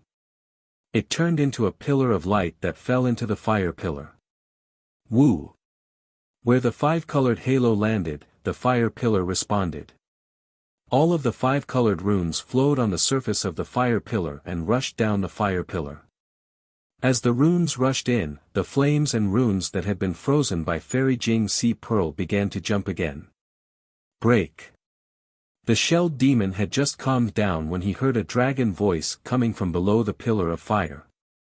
Immediately after, countless strands of fire-type origin energy rushed down the mountain. A ball of golden light quickly appeared in the crimson and dark green light. Damn it! The demonic beast could feel the power of this golden light and could not help but grumble bitterly. Just as it was about to activate its divine ability, boom! At this moment, the golden light suddenly exploded and the entire fire pillar started to collapse from the bottom. At the same time, the mountain peak of the Heaven Dam water prison started to shake violently. Humph! Just at this moment, a cold snort came from the distance. Following this sound, a 5-colored light pillar more than 100 feet large smashed into the fire pillar. Rumble! With a series of rumbles, the 5-colored halo fell from the surface of the fire pillar to the bottom. Wherever the halo passed, whether it was the green water, the blood strands, or even the golden light, all of them were destroyed as easily as crushing dry weeds. The entire fire pillar instantly stabilized. My king. The armored demon race was overjoyed as it fell to the ground and shouted, "This little one deserves to die, fuck." Just as it was about to break free, the shackles that had just been broken through came crashing down again. The little white dragon sighed as its body was once again suppressed by the pillar of fire. However, just as it was about to be suppressed, the little white dragon's eyes suddenly lit up as it hurriedly opened its mouth to release a ball of soul strands. A series of crackling sounds rang out as a faint human figure that was invisible to the naked eye fell into the little white dragon's mouth. Damn it! Seeing that the fire pillar had finally stabilized and the entire heaven dam water prison was no longer shaking, Demon King Bai Qing's figure appeared from the five-colored light pillar. Although the Demon King's expression couldn't be seen clearly, his tone was abnormally angry. It was clear that he felt like he had lost face in front of the other two Demon Kings. Behind him, the Demon Kings of Shrouding Sky Ridge and Ancient Bell Mountain also revealed themselves. My king, spare me, spare me. The armored demon race was shocked as he fell to the ground and trembled. Just now, this little one, was a bit lazy. What exactly happened? Bai Qing's Yuanshan swept across the heaven dam water prison and asked coldly. This. The armored demon race hesitated for a moment before replying, it seems like. Hearing this, Bai Qing flew into a rage and shouted, when I was suppressing Xiaohua, I made it clear that Xiaohua was extremely important and could not be out of your sight at any time. Now that he almost escaped from the heaven dam water prison, how dare you say it seems like? Don't tell me you don't care about this prince's words. Wu. Following this rage, on one side of Bai Qing's shell, a five-colored light pillar shot out from between the runes and grabbed the armored demon race. The demon light around the armored demon race dimmed instantly and cracks appeared on his shell. My king, spare me, this little one is just. The armored demon race was really wronged. He hurriedly tried to explain, but at this moment, behind Bai Qing, another five-colored light flew over. An even angrier voice shouted, damn it, I just left for a moment and it actually caused such a big commotion, boom. A fist-sized light pillar shot out from the five-colored light and blasted into the armored demon race's body. The cracked shell instantly shattered and the five-colored light pillar pierced through. This daughter is wrong, I fell for the human race's trick of luring the tiger away from the mountain. Father, please punish me. Bai Bo's figure landed in front of the heaven dam water prison and immediately knelt on the ground to beg for forgiveness. Bai Qing naturally would not punish her daughter. She snorted coldly, Yaoji, you are not strict enough with your subordinates. You must learn from this lesson and not be too kind to your subordinates. You must know that the human race has a saying, kind people are bullied and kind horses are ridden. Your kindness is weakness in the eyes of your subordinates. Yes, my king, Yaoji understands. Bai Bo did not dare to say another word. By the way, brother demon, I will go down and take a look later. Bai Qing ignored Bai Bo and said. He. Peng Jun laughed and said, we will wait for a moment. Brother Bai, please set up the restriction first. Brother Peng, you must be joking. Bai Qing said a little awkwardly, previously, it was because we were too suspicious that we made such a big joke. At this point, if I set up the restriction again, wouldn't that be slapping my own face? Two demon brothers, please. Then, the three demon kings landed at the bottom of the fire pillar. Bai Bo also followed nervously. When she saw the blood splattered around the fire pillar, the bloody clothes on the side of the stone wall, the remains of Fairy Jing's body, and the five-colored beast skin on the ground, Bai Qing already understood a lot. A tentacle grew out from her demon body and took the beast skin. Then, she released her primordial thought and looked at little white dragon, Xiaohua, was it Li Jing who risked her life to save you? Little shell. Little white dragon looked coldly at Bai Qing and replied disdainfully, aren't you very resourceful? Don't you already know? Do you still need to ask me? He. Bai Qing didn't seem to be angry, as though little white dragon had already scolded her 1,000 times. She only smiled and said, "Do you know, other than this Li Jing, there are some humans who walk into a trap and get killed by my subordinates every day. They seem to be here to save you. Think about it, it's just telling this king about the origin of that thing.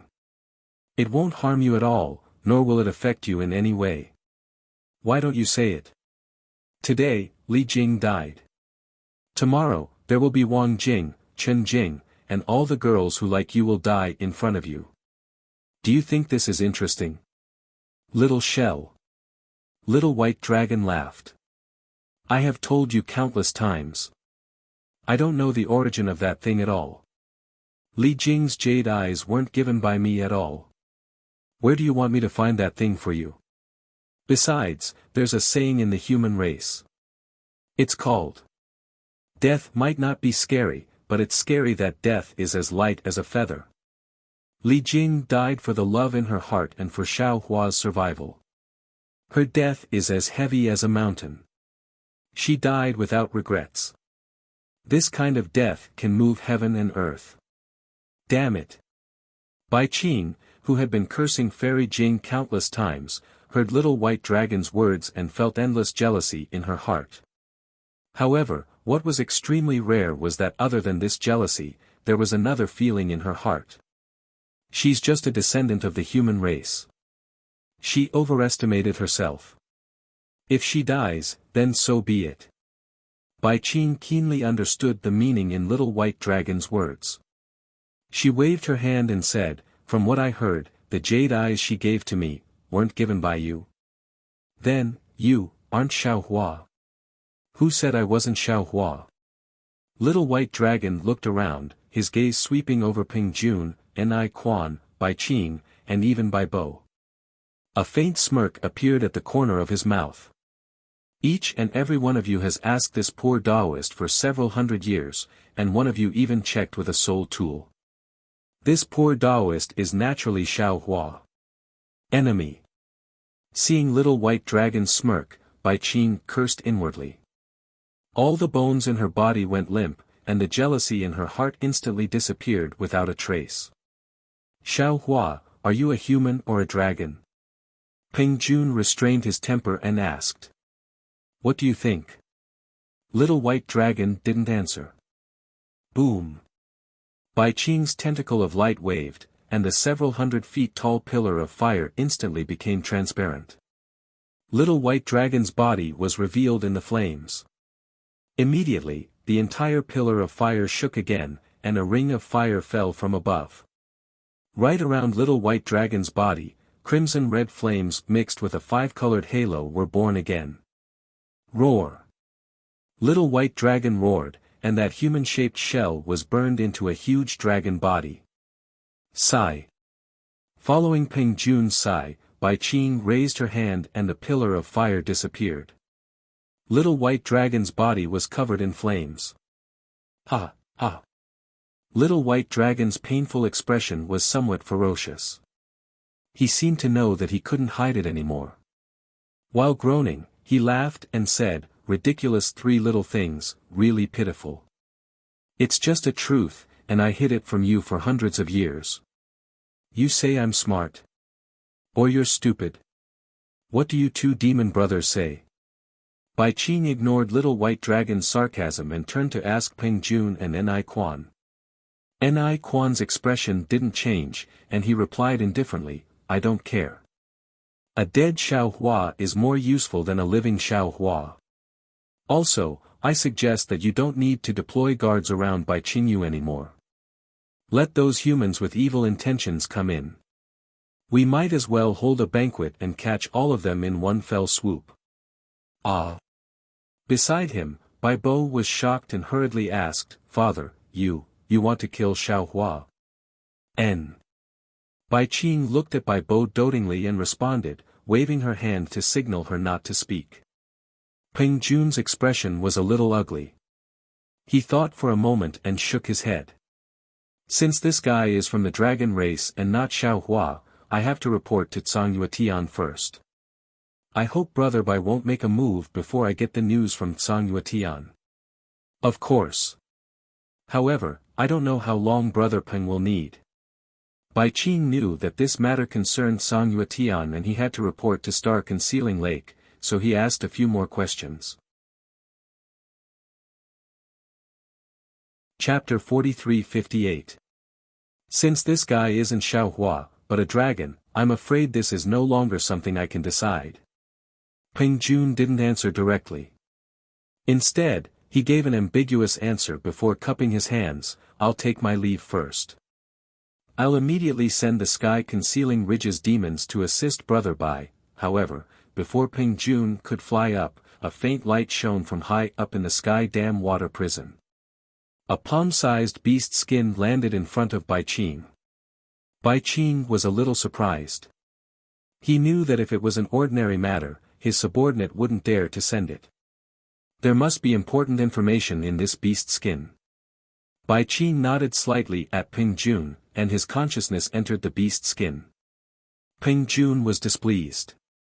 He cupped his hands at Ni Quan. Brother Ni, are you coming with me? Or will you stay in Bai Qingyu for a few days? Before Ni Quan could answer, Bai Qing's tone turned cold, and he said in a low voice, are you two demon brothers leaving now? The Dragon Island's envoy is here. Hiss.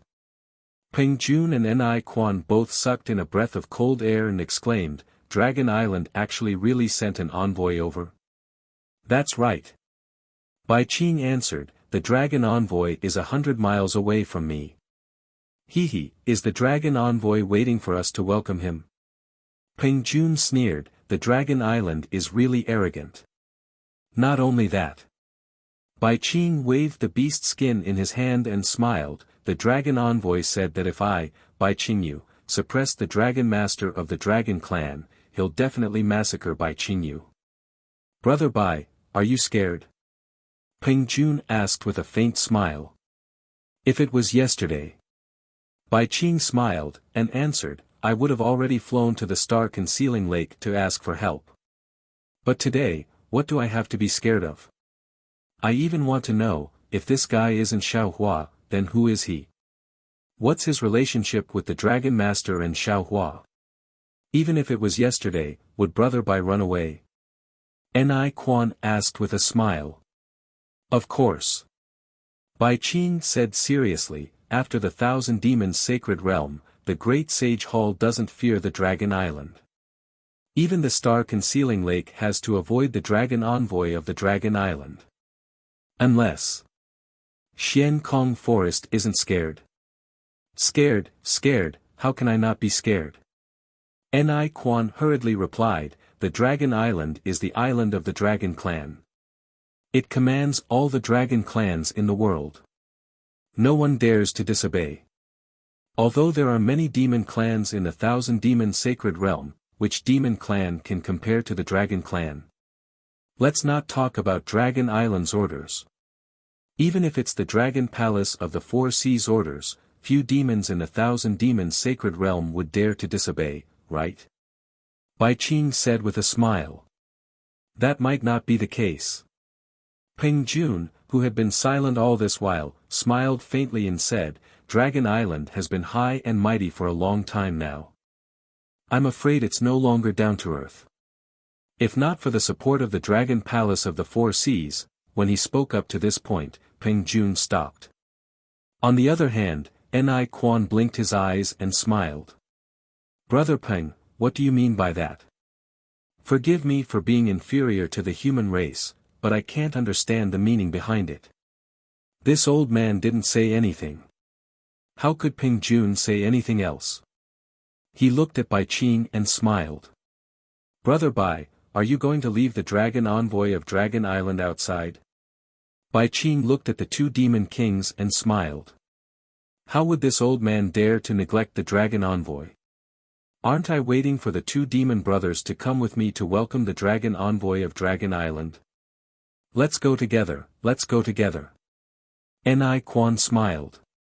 Previously, because we didn't speak frankly, we actually let this guy hide it for so long. Now is the crucial moment. If we don't work together, how can there be any trust in the future? Indeed. Peng Jun nodded. If it's just Bai Qingyu alone, the dragon envoy of Dragon Island might not care. Bai Qingyu, ancient Bell Mountain, and sky-concealing ridge might not be in the dragon envoy's eyes, but what about star-concealing lake, Xian space forest, and Sanyu heaven?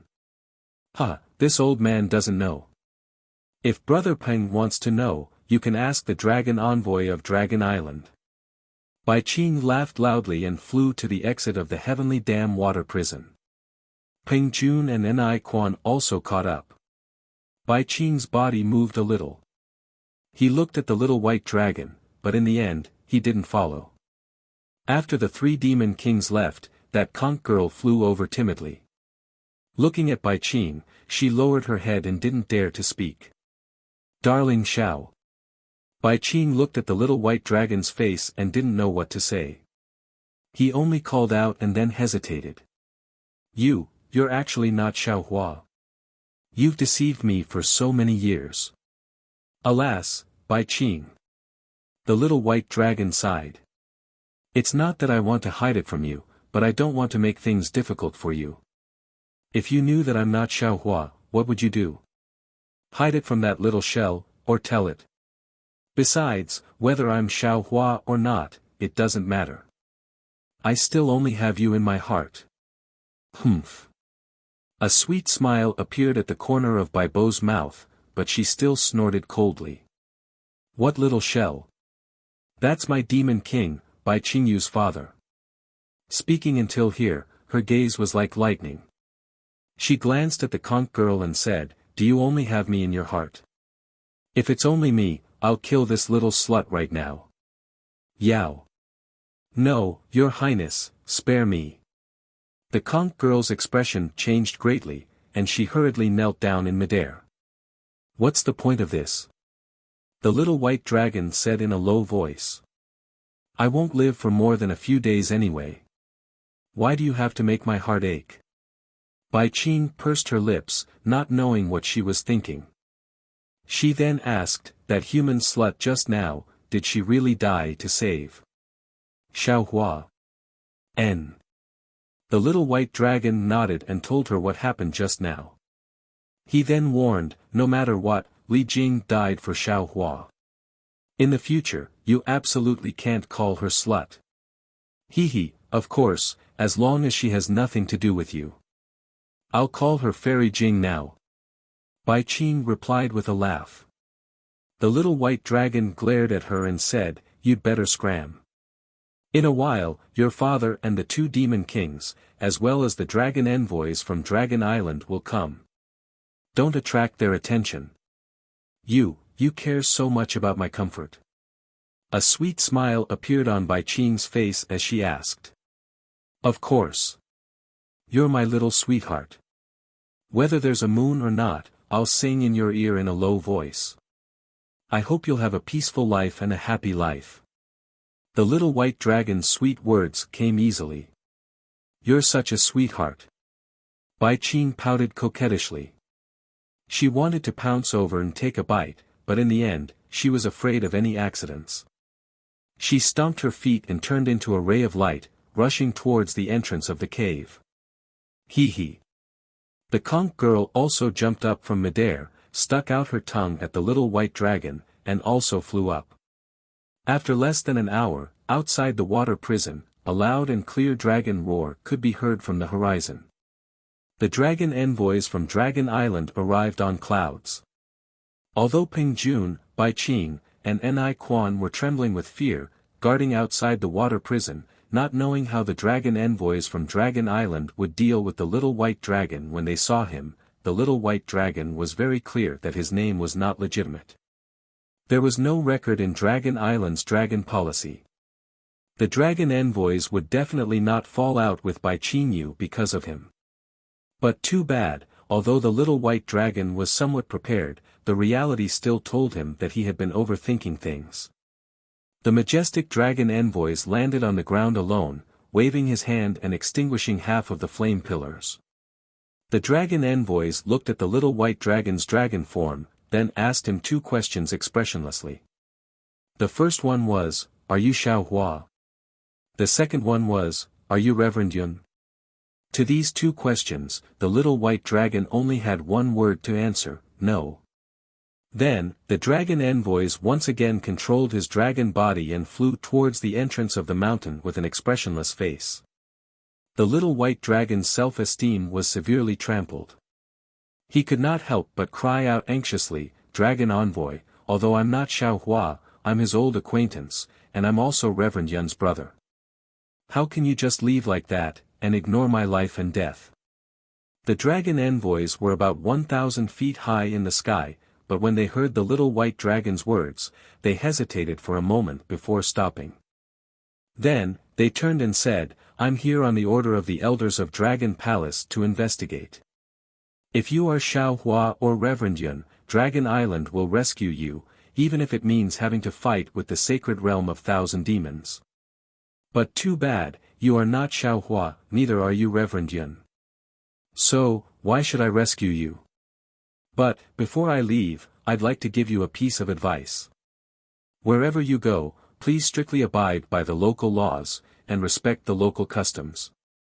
Don't think that you can do whatever you want just because you are a dragon. Dragon Island can never shelter every single dragon." The little white dragon was struck dumb. He really did not expect that the dragon envoy would say something like that. To be honest, even though the little white dragon was suppressed in Baiqingyu, his days were truly free and unfettered. He was so happy that he almost forgot about home. Not to mention Bai Bo and Conch Maiden throwing themselves into his arms, just the refinement of the fire pillar was not harmful to him at all. Instead, it was a form of tempering for him, a form of cultivation that was hard to come by. Therefore, for the past 200 years, the little white dragon had been foolishly pretending to be Xiao Hua to tease the three demon kings. Until today, when Fairy Jing had fallen for Xiao Hua, and Bai Qing had mentioned that she was doing it for him, many humans except Bai Qingyu had walked right into the trap. What was more, Bai Qingyu even had the intention of killing him. Therefore, the little white dragon had no choice but to consider escaping. When the dragon envoys of Dragon Island arrived, the little white dragon wanted to tell them the truth. Although he was not Xiao Hua or Reverend Yun, he was, after all, the embodiment of dragon cleansing liquid, a rare existence among the dragons. But, when he saw the dragon envoy come alone without any dragon generals, he realized that the dragon envoy did not seem like he was going to rescue Xiao Hua. If he claimed to be Reverend Yun, not to mention whether Bai Qing could help him and the dragon envoy escape, even Ping Jun would definitely turn hostile. Not only would he not be able to escape, but the dragon envoy would also fall. And, if the dragon envoy could escape safely, although he could not escape for the time being, the dragon envoy would definitely inform the dragon palace of his situation. Perhaps, he would still have a chance. But now, when he heard the dragon envoy's high-sounding statement, the little white dragon completely extinguished the thought of asking for help from Dragon Island.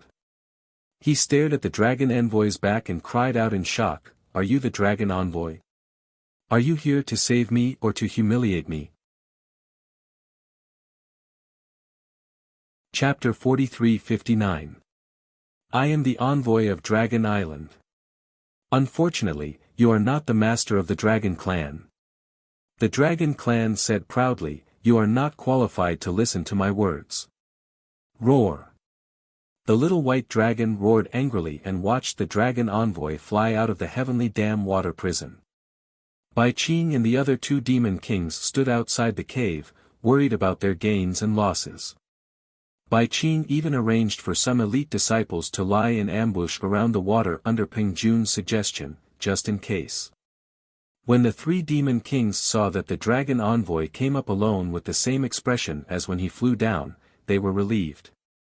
Bai Qing went up to him and said with a smile, "Lord Dragon Envoy, may I know if my actions have offended Dragon Island? Since you dared to suppress my dragon clan, you naturally offended Dragon Island." The dragon envoy replied, "However, Dragon Island has always abided by the non-fighting agreement between the demon clans. We will not condone the dragon clan who uses Dragon Island's name to make things difficult for the demon clans. Since this white dragon offended you, it is a personal grudge between you and him. Dragon Island will not meddle in it. Dragon Island is indeed a sacred place revered by both the human clan and the demon clan in the 3 continents and 4 seas.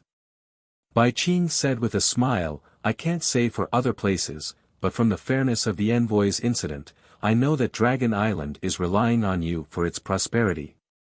In fact, when this one captured this dragon, this one already knew that this fellow was spouting nonsense. How could the dragon master of the dragon race be like this? Yes. The dragon envoy nodded proudly and said, since Bai Qing you didn't suppress the dragon clan member, then my mission is considered completed. I will take my leave now, Io, Lord Dragon Envoy. How could Bai Qing let go of such an excellent opportunity? He hurriedly stood in front of the dragon clan member and said with a smile, Lord, why are you in such a hurry to leave? I have already prepared a banquet. After you have finished your tiredness, I will send you off. How about that? No need. The dragon envoy said proudly, the inspection of Dragon Island is very strict. Not to mention having a banquet here, even taking a primordial stone may be discovered by the inspectors. When Bai Qing heard this, she immediately understood. After sending a voice transmission to a demon next to her, she smiled and said, if that's the case, I'll send the messenger out, amen. That dragon envoy nodded and took the lead to fly into the clouds, flying out of Bai Qingyu. The 3 demon kings, Bai Qing, Ping Jun, and Ni Quan, didn't dare to be negligent. They hurriedly moved their bodies and followed behind, wanting to send the dragon envoy out of Bai Qingyu. Seeing that the dragon envoy was about to fly out of Bai Qingyu, the demon that Bai Qing had sent a voice transmission to caught up with her and secretly handed a universe bangle to Bai Qing. Bai Qing looked at Ping Jun and Ni Quan and was about to send a voice transmission to the 2 demon kings. Suddenly, Ping Jun's eyes flashed with golden light and he shouted, where did this little thing come from? You actually dare to show off your abilities in front of us demon kings? Along with this furious roar, Ping Jun spread his wings and pounced towards the air 10,000 feet to the left of Bai Qing. His sharp claws grabbed downwards, imprisoning the space within 100 feet. Even within that space, strands of hair-like spatial cracks appeared, damn it. Just as Ping Jun moved, Ni Quan, who was beside Bai Qing, also had a slight change in expression. He growled, Lord Dragon Envoy of Dragon Island is right in front of us. Where did this little thing come from? How dare he use his abilities here? Isn't he looking down on us? As he spoke, Ni Quan's figure flashed and pounced towards the place a few miles to the right of Bai Qing. Different from Ping Jun, Ni Quan's demon body flashed a string of shadows in the air. At the same time, the horn on the top of his head produced an oval-shaped halo. The halo was grayish-white and sealed the space within 1,000 feet. These 2 demon brothers are really perceptive. Bai Qing was overjoyed when he saw this. Just as he was about to speak to the dragon envoy of Dragon Island, he vaguely saw a yellow light flickering between the spatial cracks in the space imprisoned by Ping Jun's sharp claws. Then, a silver-white light pillar suddenly rushed out from the light pillar.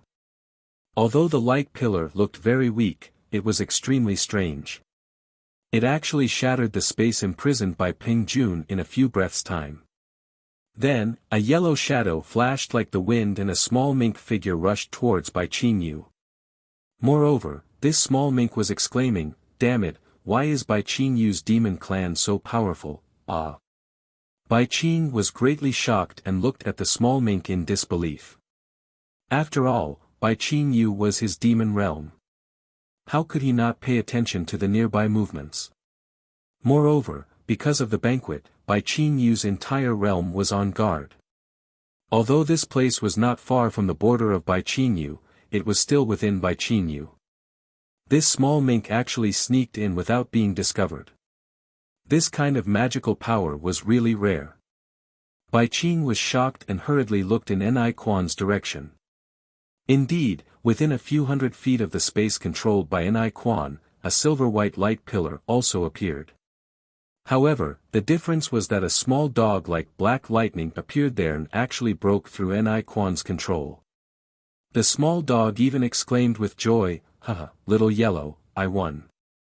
When it's time for the banquet later, you have to let me eat first." Damn it. Bai Qing was quite embarrassed and angry. Two little demons actually sneaked into Bai Qingyu right in front of his eyes and were even discovered by the demon kings of Shrouding Sky Ridge and Ancient Bell Mountain in front of the dragon envoy of Dragon Island. Oh. Not only was Bai Qing embarrassed and angry, but Ni Quan and Ping Jun were also a little surprised. After all, the strength that these two little things displayed was only at the light-gathering realm, or even the wisdom realm. However, their magical power of concealment and escape was something that the two demon kings had never seen before. If you escape, how can this king still have the face to stay in the Thousand Demons' sacred realm? Ni Quan and Ping Jun said almost in unison and chased after them with their magical powers. As for the demon generals beside the three demon kings, they did not dare to delay and flew in other directions, hoping to intercept the two little demons. Bai Qing suppressed the embarrassment and anger in her heart. Seeing that there were fewer demons around, she smiled at the dragon envoy of Dragon Island and said, "My Bai Qing, you can't be compared to Star's Shrouding Lake, let alone Dragon Island. I just wanted to hold a banquet and there are so many troubles. Today, two little things actually sneaked into Bai Qingyu. If it weren't for the two demon brothers, I would have embarrassed myself. I've really made a fool of myself in front of the dragon envoy." The dragon envoy of Dragon Island's expression was still calm. He raised his dragon claw and waved it, saying, "These two little demons are very strange, Io." Bai Qing did not hear what the dragon envoy said. She suddenly exclaimed in surprise, "Lord Dragon Envoy, the wrist guard on your arm, where did you get it? I find it familiar no matter how I look at it." "Hee, that's a dragon weapon refined by my Dragon Island's great weaponsmith. It's impossible to see it in ordinary places." The dragon envoy was stunned. His calm expression relaxed a little as he answered with a faint smile. Hiss. Bai Qing took a deep breath and exclaimed, "So it was refined by Dragon Island's great weaponsmith. No wonder it's so powerful. How about this, Lord Dragon Envoy, I've never been to Dragon Island and have never had the chance to meet this great weaponsmith. However, I really like this wrist guard. I wonder if you can part with it." The smile on the dragon envoy's face deepened. However, there was a puzzled expression in his eyes as if he did not understand what Bai Qing was talking about. As Bai Qing spoke, she handed the heaven and earth bangle that the demon general took from earlier to the dragon envoy. She said earnestly, "This is what I'm going to trade with you. Of course, I know that this wrist guard is a priceless treasure. Compared to this wrist guard, what I want to trade is really insignificant. However, I really like this wrist guard. I hope you'll reluctantly accept it, Lord." Ha! The dragon envoy's Yuan Shen scanned the heaven and earth bangle and saw a lot of vitality stones inside. How could he not know the reason? He laughed loudly and his calm expression disappeared. "This wrist guard is of course a rare dragon weapon from Dragon Island. I didn't want to take it out to trade with you. However, seeing that you like it so much, I'll give it to you."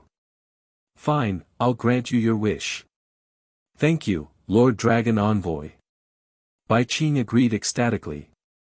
She took the wrist guard from the dragon envoy and kept it happily. "I used to think that Dragon Island was an unreachable place. Now that I've met the dragon envoy, I know that the rumors are not true. Lord Dragon Envoy is really approachable." Ha! The dragon envoy kept the heaven and earth bangle and smiled.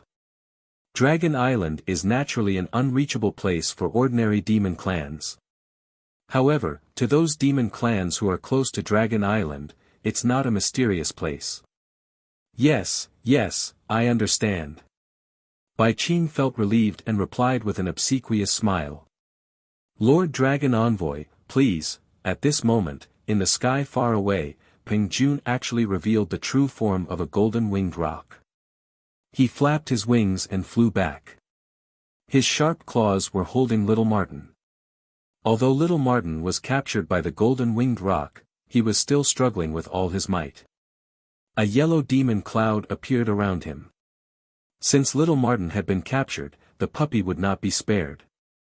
On the other side, Ni Quan had also urged the demon cloud to fly over. There was also a black puppy in front of him, but this puppy was much more obedient than little Martin.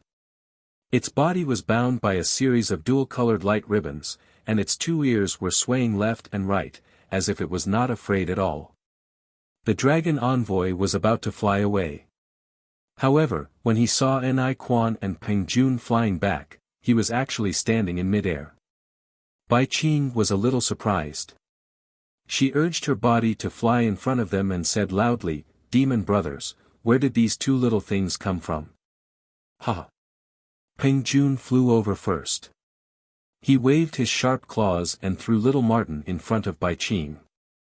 He laughed and said, "Ask them yourself." Humph! Bai Qing snorted coldly. A 5-colored light column emerged from the shell and transformed into a fingerless giant hand in the air. It grabbed little Martin and asked, "What's your name? Why did you come to my Bai Qing?" Chapter 4360. Io. Little Martin shouted loudly in the demon language of the 1,000 demons' sacred realm. "What do you want to ask?" "Big brother, if you want to ask, just say it. If you don't ask, how will I know what you want to ask? Although you are looking at me with sincerity, you still have to tell me what you want to ask. Do you really want to ask? Go ahead and ask. You don't really want to ask, do you? Do you really want to ask? Io. Big brother, can't you be gentler? Just ask whatever you want to ask. Why do you have to be so violent? Are you going to let go? Are you going to let go? If you don't, I will tell all the demons in the 1,000 demons' sacred realm that you are bullying the weak." Little Martin spoke extremely quickly. He only took a few moments to finish these awkward sentences. Moreover, little Martin's voice was extremely pleasing to the ears.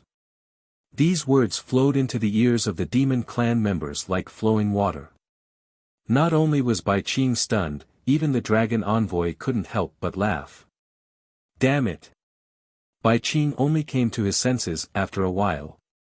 He wanted to activate his demon power again but felt that it was inappropriate. He could only shout, "Didn't I already ask you? What's your name? Why did you come to my Bai Qing? My name is Little Yellow." Little Martin said seriously, "Of course I'm here for the banquet." For the banquet? Bai Qing was stunned. He suddenly recalled what Little Martin and Little Dog had said. He suddenly realized, "Are you here to attend the Qingbu banquet?" "Yes, yes, yes." Little Martin nodded his head like a chick pecking at rice. Saliva flowed out from the corner of his mouth. "Yes, it is the banquet." At this moment, Ni Quan also threw Little Black over. This little black dog was much more obedient than Little Yellow Martin. He only stood in the air timidly and didn't dare to say anything. "What's your name?" Bai Qing asked again. "Little Black." "Are you here for the banquet too?" "Yes." "Where did you and Little Yellow come from?" "Jianzhong Jiao." Bai Qing could not help but laugh when she heard the little black dog answering her every question without wasting a single word. It was completely different from the little yellow mink. She pointed at it and said, "What's the relationship between the two of you? Why is one so noisy and the other so taciturn?" "We're brothers." The little black dog and the little yellow mink said at the same time. "I'm the elder brother." I'm Big Brother." The black puppy, who was usually a man of few words, did not back down. It started to fight with the yellow mink. "Huh, interesting." The dragon envoy of Dragon Island said with a smile, "You two little things, the two of you look so different. You're not even from the same Yao clan. How can you be brothers?" "Brother Dragon." Little yellow mink struggled to stand up and said, "Little Black and I grew up with the same parents, how could we not be brothers? If they weren't brothers, how could he only have one father and mother? Those are the parents who raised you, not the parents who gave birth to you. The dragon envoy looked at the smart little yellow mink and said with pity, "Didn't your parents tell you who is the elder brother and who is the younger brother? We got separated from our parents." Little yellow mink was about to cry at the mention of their parents. "We found Baitsang Mountain at the corner of the forest, but we couldn't find them. So, we heard that there was a banquet here, so we rushed over to have a feast." "Humph, it's fine if you don't let us have a feast, but why did you kidnap us?" "Hee hee." The dragon envoy rolled his eyes and said with a smile, "Little Yellow, Little Black, have you heard of the Dragon Palace?" "Dragon Palace?" Little Yellow rolled his little eyes and nodded vigorously. "Yes, yes, of course we've heard of it.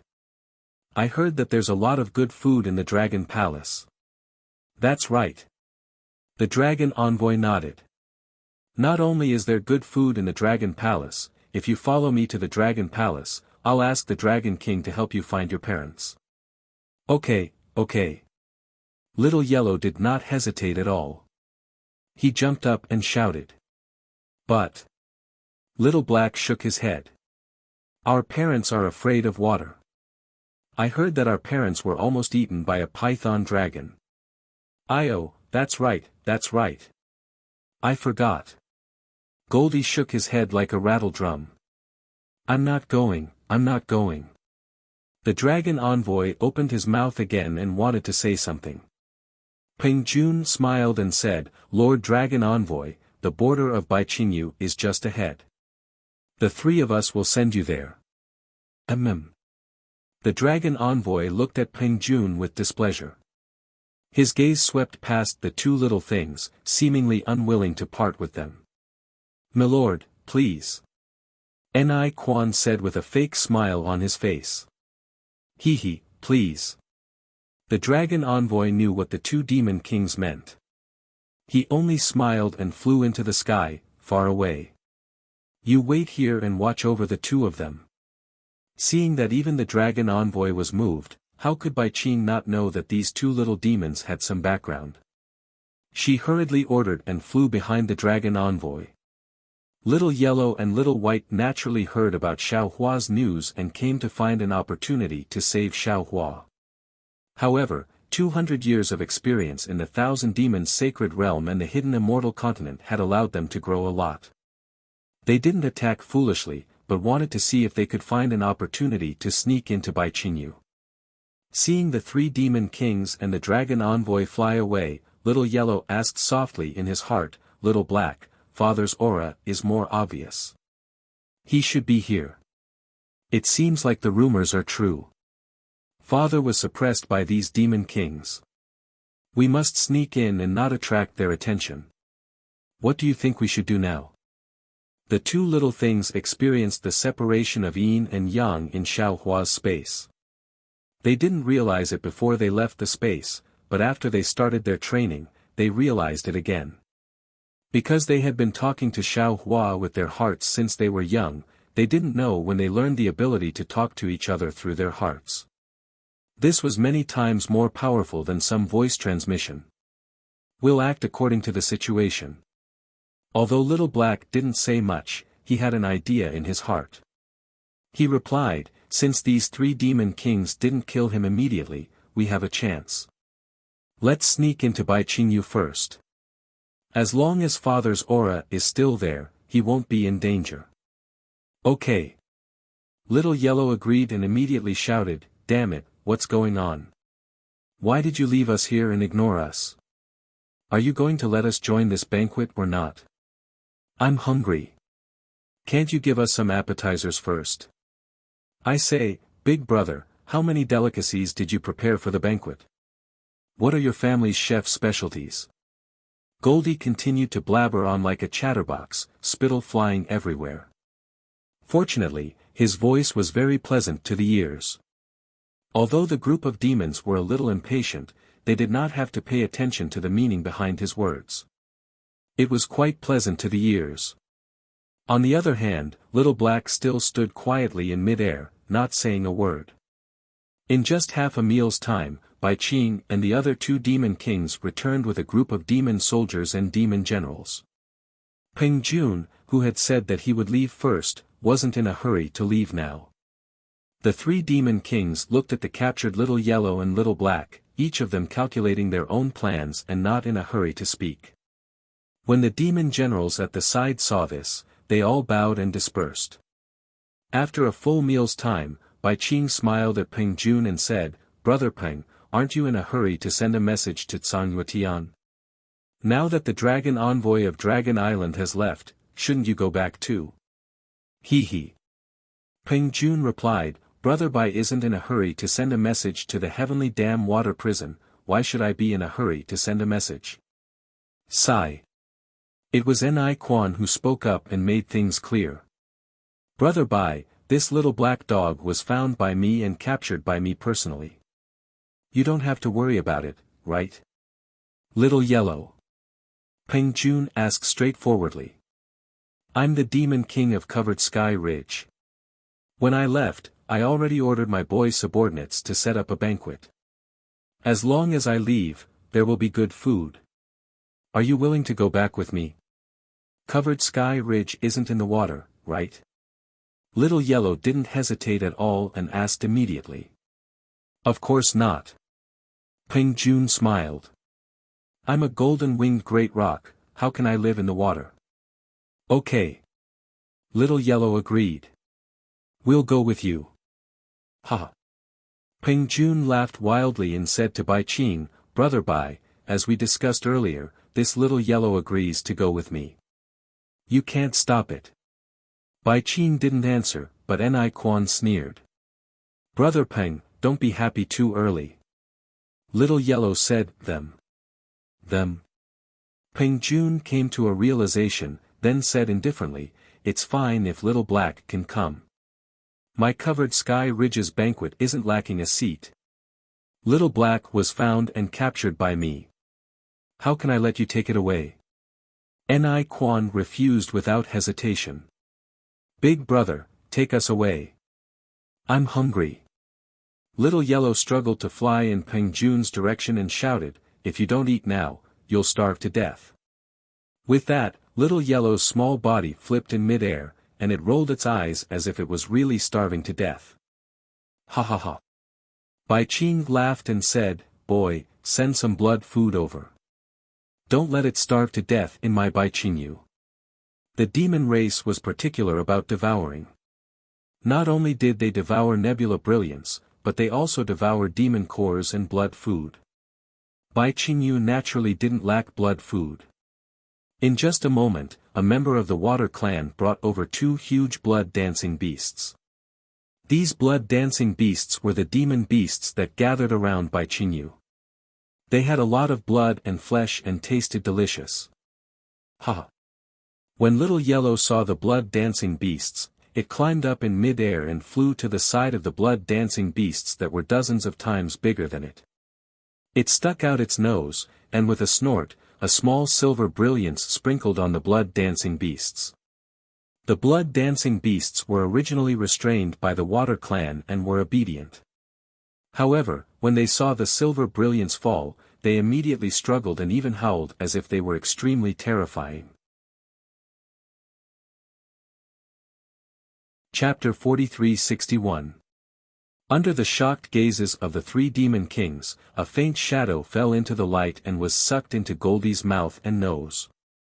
As the shadow disappeared, the huge body of the blood dance beast withered at a speed visible to the naked eye. Layers of blood also fell into Goldie's stomach along with the light. When the blood dance beast turned into a pile of white bones, Goldie burped and lazily and contentedly rubbed its stomach with its little claws. It was very satisfied. Woof! Before the three demon kings could recover from their shock, Blackie barked again. The three demon kings hurriedly turned their heads and saw Blackie fly to the blood dance beast's side. It opened its mouth and the space in front of its head twisted slightly. When the distortion fell on the blood dance beast, the huge blood dance beast's entire body was pulled flat and elongated. After that, the blood dance beast was swallowed into Blackie's stomach like a leaf without much struggle. Hiss. The three demon kings sucked in a breath of cold air and looked at each other. Without waiting for Peng Jun and Bai Qing to speak, Ni Quan hurriedly shouted, "Blackie was captured by me. None of you can have any ideas about him." "Heh heh, Xiao Huang was captured by this old master. None of you can have any ideas about him." Peng Jun basically did not change a single word as he blurted it out. Bai Qing smiled and said, "This is my territory. Blackie and Goldie are brothers. It's impossible for them to separate." After saying that, Bai Qing smiled and said to Blackie and Goldie, "Don't you think so?" "What do you mean by don't?" Goldie was full and became lazy. It didn't even want to speak. It lay in mid-air and almost used a tree branch as a toothpick. At this time, Blackie was also lying in the air. It stretched its limbs lazily and ignored Bai Qing's question. "Brother Bai, what do you mean?" Peng Jun and Ni Quan asked in unison. "Nothing." Bai Qing smiled and said, "It's the same as the two demon brothers." "Damn it." Ni Quan cursed in his heart.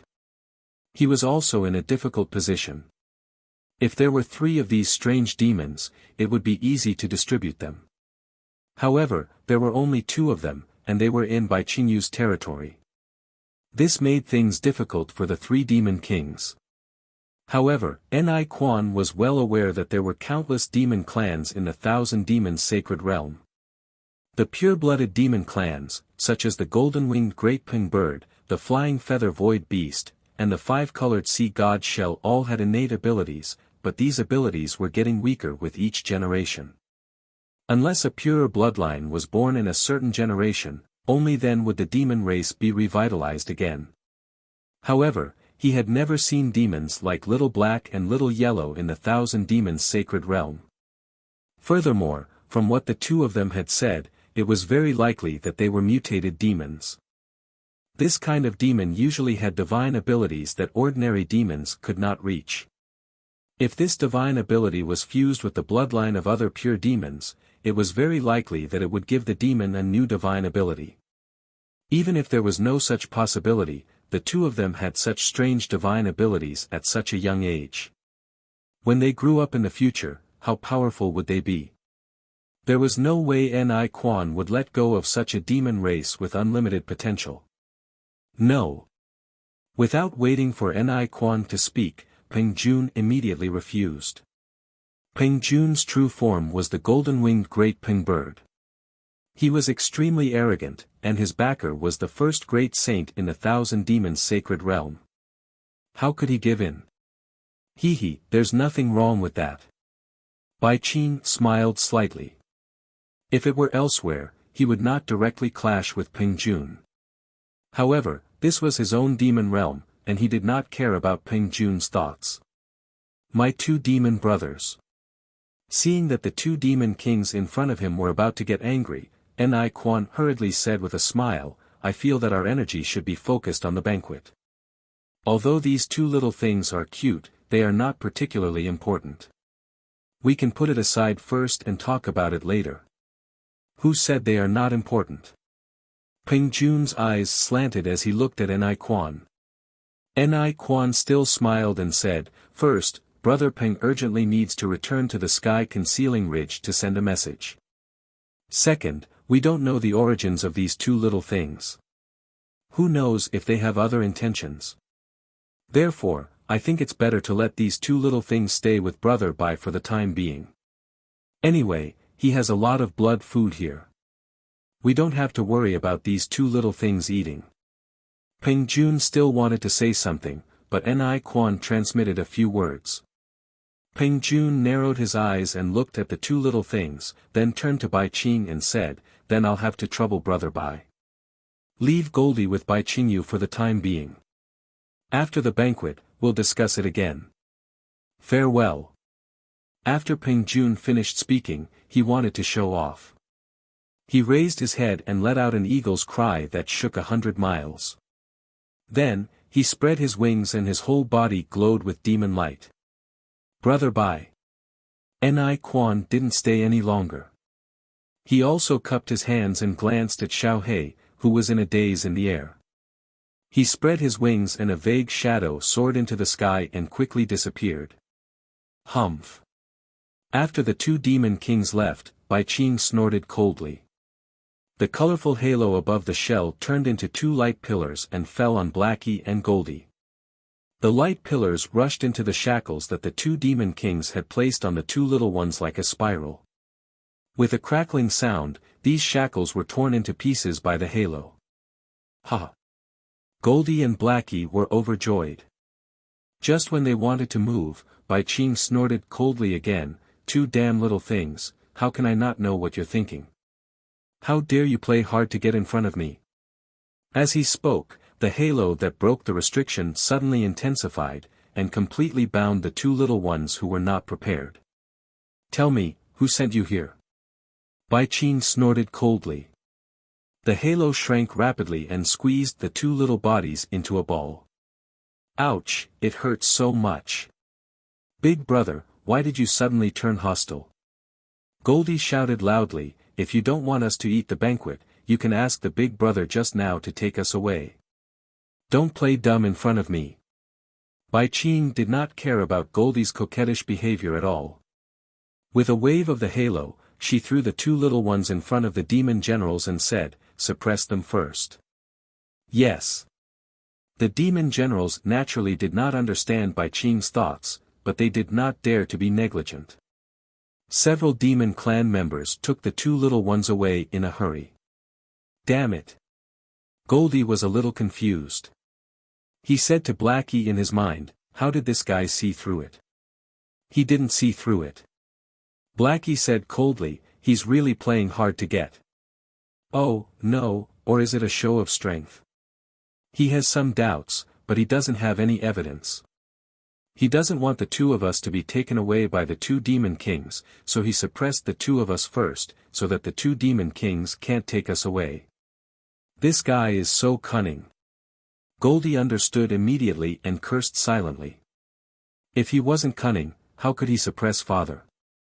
Blackie said with a smile, "If only he could put us together with father." That's right. Time has wings. It's been more than 200 years since I last saw father. I really miss him. Goldie actually had some literary talent and could not help but sigh with emotion. "Do you think father will be especially surprised to see us?" At the mention of Xiao Hua, Blackie became more talkative, and the expression on his face also became rich. "He will definitely scold us." Goldie said with a smile, "In the past, when we were at his knees, we never felt that he was good to us. In these 200 years, the more experience we have, the more we understand his heart. He would rather be tortured than let us save him. Now that we have grown up, it's time for us to share his burden." Blackie was held by the demon generals. He looked at the distant luster and said resolutely. Seeing the demon generals take the two little ones away, Bai Qing's mood became better. Blackie had guessed his thoughts correctly. How could he let go of Bai Qing's two little ones? No matter if the two little ones came for Xiao Hua or not, he had to suppress them. He had to put the two little ones together with Xiao Hua. As for the arrival of the Dragon Island's dragon envoy, it blew away his last bit of worry, making him not have any fear. As for whether this Xiao Hua was the same Xiao Hua or not, he did not care at all. Because, according to the records, the seven-colored conch's jade eye was given to Fairy Jing by Xiao Hua. Fairy Jing died to save this Xiao Hua. Didn't Fairy Jing's death mean that this Xiao Hua in the dragon body was the Xiao Hua that Fairy Jing knew? Bai Qing had heard Little White Dragon's words countless times in these 100 years. How could he believe it? As for Fairy Jing's death, he did not care about it at all. As he said, there were dozens of such human descendants in the thousand-beast sacred realm, if not more than 100. Whether this little white dragon was the Xiao Hua that Ping Jun was looking for or not, that was not Bai Qing's concern. Moreover, even if this little white dragon did not know the whereabouts of the seven-colored conch, what he said was true. Since the news of the Qing banquet had been spread out, the real Xiao Hua would naturally come. Bai Qing could also capture the real Xiao Hua and complete the mission given by the old ancestor. Bai Qing thought as he flew. He arrived at a mountain ridge that was not far from the heavenly dam water prison. It was like an ingot that rose from the water. Looking from afar, there were high platforms on all sides and a flat ground in the middle. It was like the main hall of the Demon King's cave. "Huh, it's here." Bai Qing's vital sense swept over. He stopped and laughed. "Since I, Bai Qingyu, want to hold the Qing banquet, there must be a place to set up the banquet. This place is good. Boys, clean up this place. After this king asks for the old ancestor's order, we will hold a banquet here. Invite all the humans and demons who attacked my Bai Qingyu here and let them take the initiative to deliver their flesh and blood. We will drink human blood and eat human flesh. The banquet will last for 3 days. Yes, yes, this humble one understands." The demons were overjoyed and shouted, "Thank you for your grace, your majesty. We like the flesh and blood of human cultivators the most. It is both tough and nutritious." Chapter 4362. Not to mention Bai Qingyu, the demons were ready to open up their defenses and set up a banquet at the trap designated by Demon Monarch Bai Qing. All the human cultivators who came to the Thousand Demon Sacred Realm to save Xiao Hua would become food for the banquet. There was a low hill hundreds of thousands of miles away from Bai Qingyu. The hills were high and low, covering thousands of miles. There weren't many giant trees in the area of the hills, only a type of greenish-purple vine as thick as a thumb could be seen all over the area. There were also 4-cornered leaves on the vine. These leaves swayed with the wind and made rustling sounds. Under the moonlight, the leaves and vines glowed with triangular phosphorescent lights. Amidst the phosphorescent lights, dozens of black figures less than 3 feet tall stepped on the demonic cloud. They brushed against the vines as they slowly flew into the depths of the hills. Under the moonlight, the group of black figures wore strange armor and didn't show their faces. The armor was also suffused with a dark green color. Under the dark green color, there was a thick blood-red color that even the moonlight couldn't wash away. As the dozens of black figures flew, the black figure in front suddenly stopped. Without the black figure making any hand gestures, the other black figures immediately scattered and crouched on the hill as if they were well trained. "It's here." That black figure released his primordial thought and said after looking around. "Yes." When the black figures heard and answered in a low voice, they straightened up and flew in different directions for a while before releasing their primordial thought. The black figure in front raised his hand and took off the armor on his head, revealing the face of a demon. Wasn't it Ingpo of the Loy Merchant Union? Not long after, the scouting clansman returned and reported in a low voice, reporting to Patriarch, "There's nothing strange in the vicinity." "Good, follow me down." Ingpo nodded his head in satisfaction. He activated his demonic energy and demonic clouds appeared around his armor. His entire body then disappeared down the hill. Seeing Ingpo move, the other clansmen also activated their demon clouds and followed him down. Ingpo flew straight for a few miles, and saw that the demon clouds around the armor were getting thicker and thicker, and some of the demon characters on the armor were beginning to tremble. Only then did he stop. Immediately after, Ingpo took out a palm-sized paper crane from his bosom. He opened his mouth and spat out a stream of demonic chi. When the demonic chi landed on the paper crane, a wave was generated and several strands of righteous chi rushed into the surrounding void. With a boom, the righteous chi landed on the paper crane. The paper crane was visibly full and in just a moment, it turned into a lifelike red-crowned crane. The red-crowned crane let out a clear cry and flew in another direction with clouds surging around its body. "Let's go." Ingpo turned around and looked at his clansmen. Each and every one of them had a serious expression on their faces, and there wasn't the slightest bit of hesitation on their faces. Feeling satisfied, he waved his hand and said.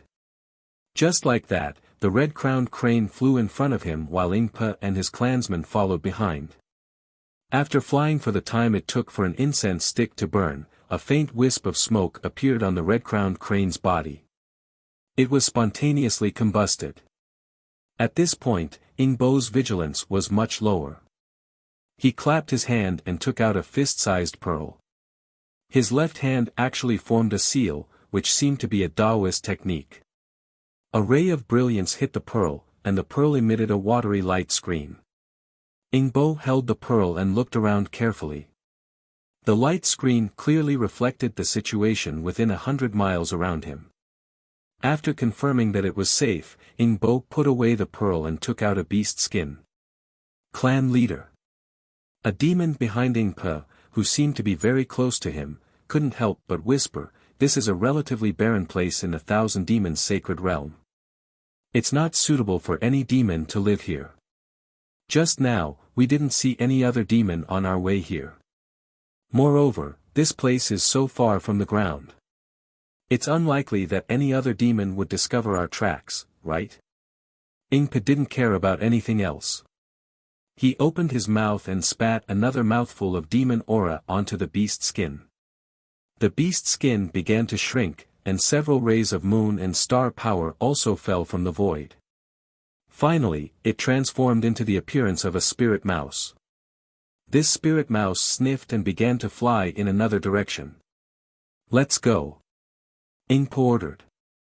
His body moved, and then he whispered to the demon, "Chu Jing, although you say so, after all, this concerns the life and death of my clan and the survival of the Luo Yi Merchant Alliance.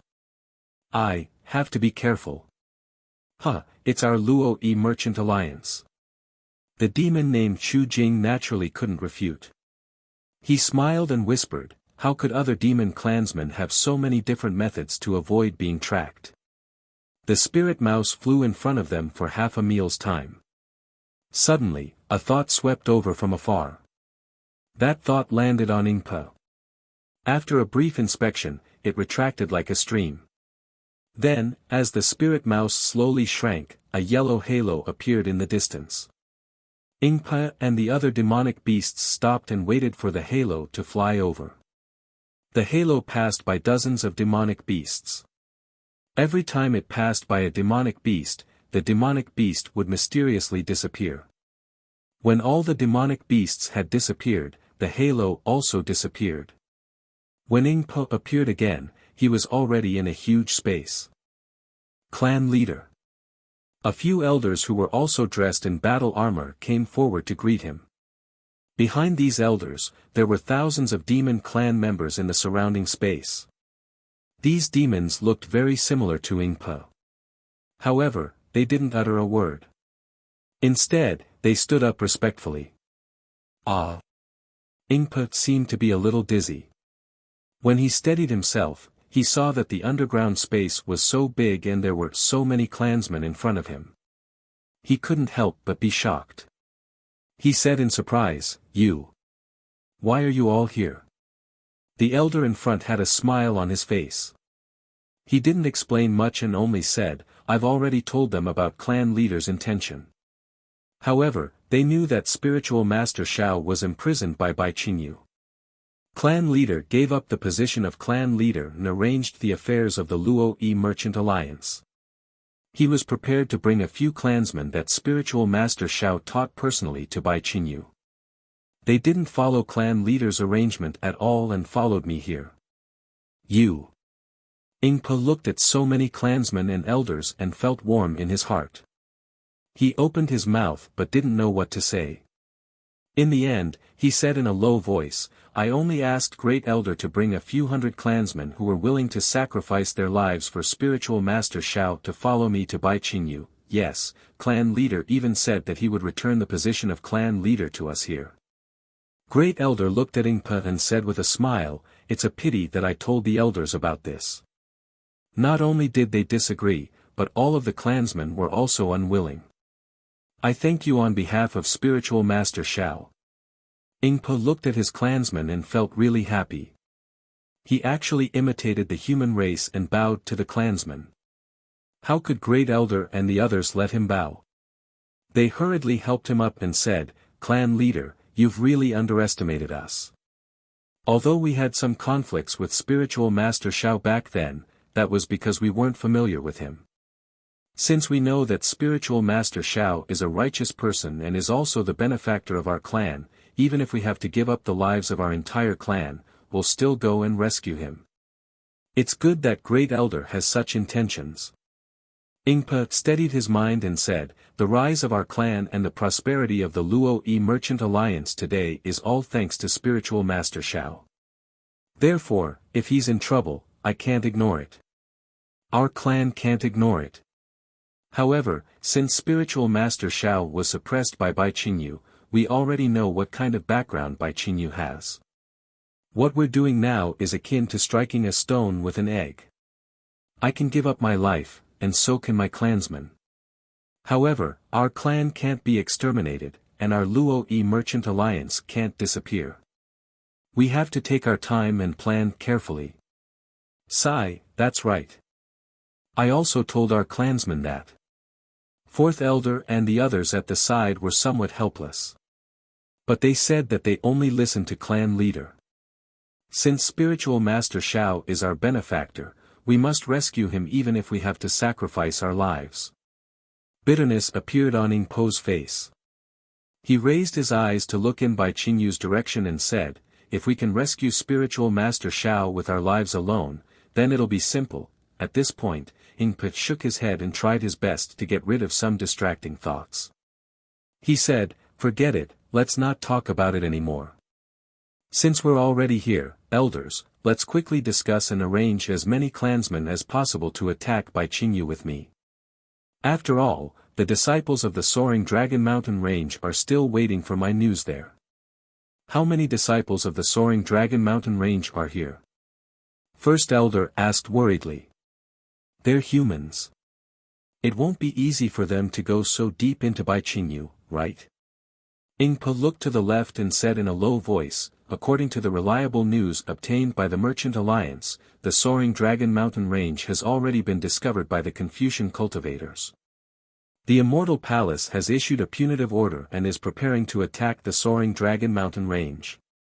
"Ah! Isn't this adding frost to the snow?" All the elders turned pale with fright. Sigh, that's right. Ing Po smiled bitterly. Spiritual Master Shao has been away from the Soaring Dragon Mountain Range for 200 years. During this time, there were some news from the hidden Immortal Continent and the Thousand Demon Sacred Realm. Those disciples of the Soaring Dragon Mountain Range had always thought that Spiritual Master Shao was training in the three continents. They didn't expect news of Bai Qingyu to come. He was actually suppressed in Bai Qingyu for more than 200 years. Do you think those disciples can live peacefully? Not to mention the Immortal Palace's punitive expedition, even if the Soaring Dragon Mountain Range collapses now, they'll still risk their lives to save Spiritual Master Shao. That's true. Even we're here. How can they not come? First Elder also had a bitter expression as he said, even if they know that the forces of the Soaring Dragon Mountain Range are absolutely no match for Bai Qingyu, they'll still throw eggs at a rock. When I rushed here from the hidden Immortal Continent, I received a message from Xiong Yi. Other than Li Xiang, who brought the necessary human disciples to guard the mountain and prepare to resist the Immortal Palace's punitive expedition, the other human and demon disciples all came out in full force to Bai Qingyu. Ing Pei answered, they asked for a map of the Thousand Demon Sacred Realm and chose a place to gather there, waiting to meet up with me. Chapter 43-63. Have you decided on a specific time? The second elder asked. More or less, but not a specific time. However, Xiong Yi and the others are all nascent soul cultivators. Although their disciples have disguised themselves and sneaked into the Thousand Demons' sacred territory, they should be faster than me. Ing Pei answered, therefore, we need to discuss this matter quickly. The longer we delay, the easier it is for Bai Qingyu to discover them. And, we understand. The first elder nodded. He pondered for a moment before saying, in this old man's opinion, the Patriarch's decision to work with the soaring Dragon Mountain Range's disciples was the best decision. Now that several thousand of our people are here, it will be troublesome if we continue to work with them. Ingpa naturally knew about Great Elder's private thoughts, but he didn't blame him. He nodded and said, Great Elder is right. I'll write a Jade-Eye scroll and have a reliable disciple send it over. We'll just set a time to launch a surprise attack on Bai Qingyu. Hearing Ingpo's advice, the Great Elder was even more delighted. He echoed, these disciples of the soaring Dragon Mountain Range are all humans. I'm afraid it's inconvenient for them to move around in the Thousand Demons' sacred realm.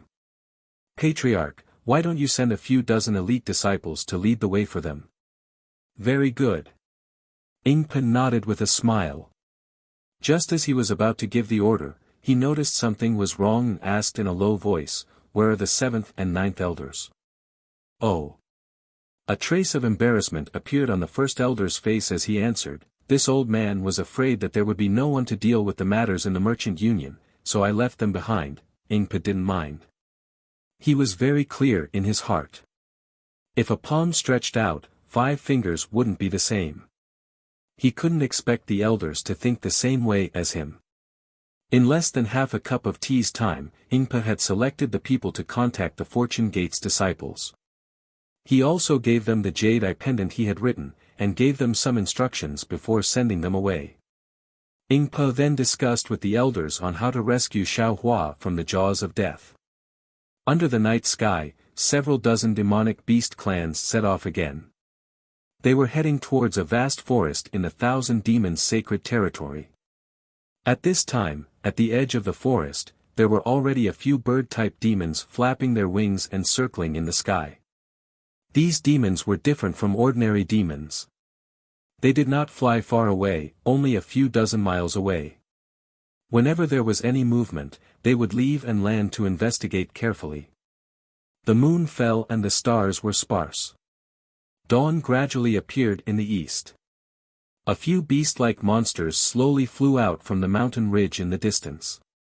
After these monsters flew out, they didn't directly fly forward. Instead, they scattered. After half a cup of tea's worth of time, another dozen or so human cultivators flew out from the mountain ridge. These human cultivators all held magic treasures in their hands and looked very cautious. After these human cultivators flew past, even more human cultivators flew out. Call. A few birds in the sky saw this and let out a few low cries. Except for one bird that was still circling in the sky, the others all rushed down and flew towards these human cultivators. When the birds landed, a nascent soul cultivator in a Taoist robe flew out from the mountain ridge. This nascent soul cultivator had a red face, a pair of broom-like eyebrows, and a pair of leopard-shaped eyes. He looked very powerful without being angry. Behind this nascent soul cultivator, there was a pigeon bird that was about 2 zhang in size following closely behind. Wasn't this nascent soul cultivator Changyu, who was still a late-stage gold core cultivator when Xiaohua left the soaring Dragon Mountain Range?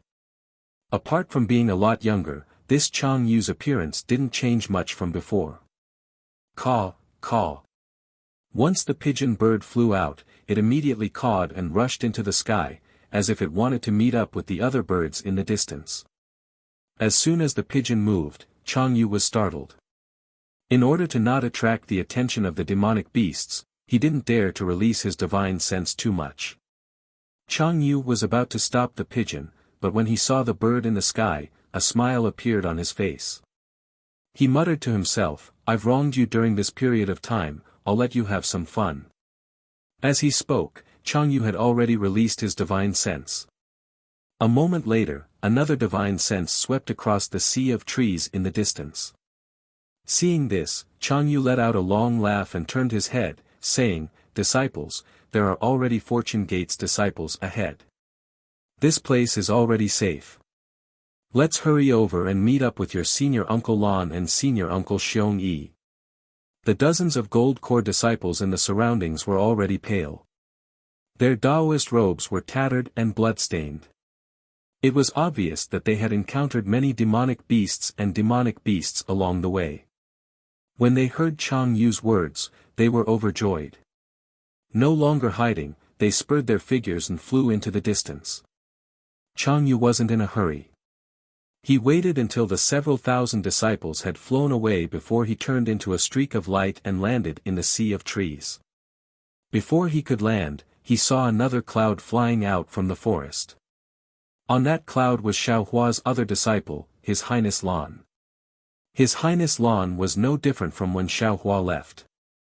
Seeing Chang Yu fly away, he smiled and said, "Junior brother Chang, you've worked hard. Greetings, senior brother." Chang Yu didn't dare to be negligent. His figure appeared in the streak of light, and he bowed respectfully from afar. "Junior brother is not tired. Junior brother thanks senior brother for coming to greet me." "You're welcome." His Highness Lan helped Chang Yu up and said with a smile, "You and I are senior brother, why be so polite?" "Yes, senior brother's teachings are right," Chang Yu replied. His tone was as respectful as ever. Although His Highness Lan and Chang Yu were both Xiaohua's disciples, His Highness Lan was already a nascent soul disciple when he entered the Fortune Gate, while Chang Yu was only a late-stage Gold Core disciple. After Xiaohua left, the Fortune Gate was led by Li Xiang, Xiong Yi, and Lan. The three of them were in charge of the Fortune Gate's affairs. Chang Yu later cultivated painstakingly and often received guidance from the three nascent soul senior brothers. Only then did he step into the nascent soul realm. In these 200 years, the Fortune Gate was divided into three factions, just like Xiaohua's plan. Chang Yu was the last to enter the Fortune Gate. Although he had also accepted disciples, most of them were below the Gold Core realm. If he wanted to compete with the three nascent soul senior brothers, he was still too weak. Most of the disciples he brought to the Thousand Demons sacred grounds were Li Xiang's disciples. His disciples were left behind in the soaring Dragon Mountain range. As he spoke, Chang Yu looked around and asked curiously, "Where's senior brother Xiong Yi? Why isn't he here yet?" "He, that's right." A trace of confusion appeared on His Highness Lan's face. "Previously, I received a message from a flying beast. I thought senior brother Xiong had arrived. Who knew that you would be one step ahead of me? Senior brother Xiong must have encountered some powerful demonic beast, right?" "That's right," Chang Yu replied with lingering fear. "Previously, I always heard that the Thousand Demons sacred grounds was a demonic beast clan's sacred grounds, and it was definitely not a place that humans could enter. However, after today's trip, I found out that those words were not false. In fact, there were some reservations. Without a cultivation of 5th grade origin force, it's impossible to enter the Thousand Demons sacred grounds freely. Up until now, I've lost more than 40% of my disciples. How can one achieve 5th grade origin force?" His Highness Lan was also worried. He replied, "One has to be at least a mid-6th grade origin force to succeed." 6th grade origin force. Chang Yu smiled bitterly. "That's the spirit-severing realm. I don't even dare to think about it." "That's right." His Highness Lan turned to look at Bai Qingyu and said in a low voice, "The future of this trip is uncertain. Not to mention the astral projection realm, we don't even know if we can step onto the hidden immortal mainland again. There are some paths that we can choose not to take, but there are some paths that we have to take even though we know it's a dead end." Chang Yu narrowed his eyes and said resolutely, "Even if there's fear in your heart, let's toughen up. Let our hearts be numb. Junior brother is right." His Highness Lan smiled and looked at the rising sun. "Sometimes, we have to make some choices. Although this decision is a little difficult, I don't think this decision is difficult at all. Master's kindness to us is as heavy as a mountain. All these years, Master hasn't returned to the mountain. I didn't expect that he would be imprisoned by the Bai Qingyu demon clan." Chang Yu continued, "After hearing this news, I couldn't sleep at night. If we don't save Master, I'll die in Bai Qingyu with Master. Senior brother Xiong should be here by now, right? His Highness Lan turned to another mountain ridge and asked with a frown. That's right. He should have arrived yesterday, right? Chang Yu looked at the mountain ridge worriedly. He should have met with some danger. His Highness Lan seemed to have made a decision. He turned and said, Junior brother Chang, you rest here first. I'll bring a few disciples over to take a look, I'll go too. Chang Yu said without hesitation. Although I've just stepped into the nascent soul realm, I can still be of help. Junior brother, you've just arrived. You should rest first. Besides, if both of us go, who's going to keep watch here? His Highness Lan didn't want Chang Yu to go. Chang Yu hesitated for a moment and shook his head. Senior brother's disciples can keep watch here. I'll go with senior brother to welcome senior brother Xiong. All right. His Highness Lan nodded helplessly and led Chang Yu into the forest. After a while, 2 nascent soul cultivators led a dozen late-stage golden core disciples and flew toward a mountain ridge. Past the mountain ridge was a dangerous place. The mountain ridge was full of cliffs. Not only was there no vegetation on the mountain, there weren't even complete rocks. The river between the mountain ridge was also emitting a fishy smell. There were many whirlpools and white foam in the river water. Sharp stones were stepping out of the river surface. Not long after, there would be fish floating up from the bottom of the river with their bellies upside down. Chang Yu's gaze swept over the place. His expression didn't change. He released his divine sense to look into the distance. He knew that it was because of this dangerous place that there were fewer demonic beasts. Xiong Yi had to bring thousands of disciples through this place safely. After flying for another half a cup of tea, they didn't see Xiong Yi's figure. Similarly, they didn't see any demonic beasts. Chang Yu and the others appeared in a dark pool. The surface of the pool was covered with a layer of strange algae, which was iron black in color. Between the algae, there were lotus pot-like demonic herbs poking out of the pool. Some of the lotus pods were very small, only the size of a fist, while some were extremely large, at least a few feet long. Some of these lotus pot heads were blooming, while others were wrapped. There were many more. Chapter 43-64. Chang Yu didn't seem to mind. His gaze swept across the sky, and his figure continued to streak across the sky. At this time, Prince Lan suddenly slowed down. He turned around and asked, Junior brother Chang, I suddenly thought of something and wanted to ask junior brother. He, senior brother, please speak. Chang Yu answered without hesitation. Do you think it's not worth it for us to send out the entire Fortune Gate to save Master? Ah. Chang Yu was stunned. He asked in confusion, what does senior brother mean? There's nothing else. Just like you, even though I arrived a few days earlier, I encountered many demonic beasts and demonic beast clans along the way.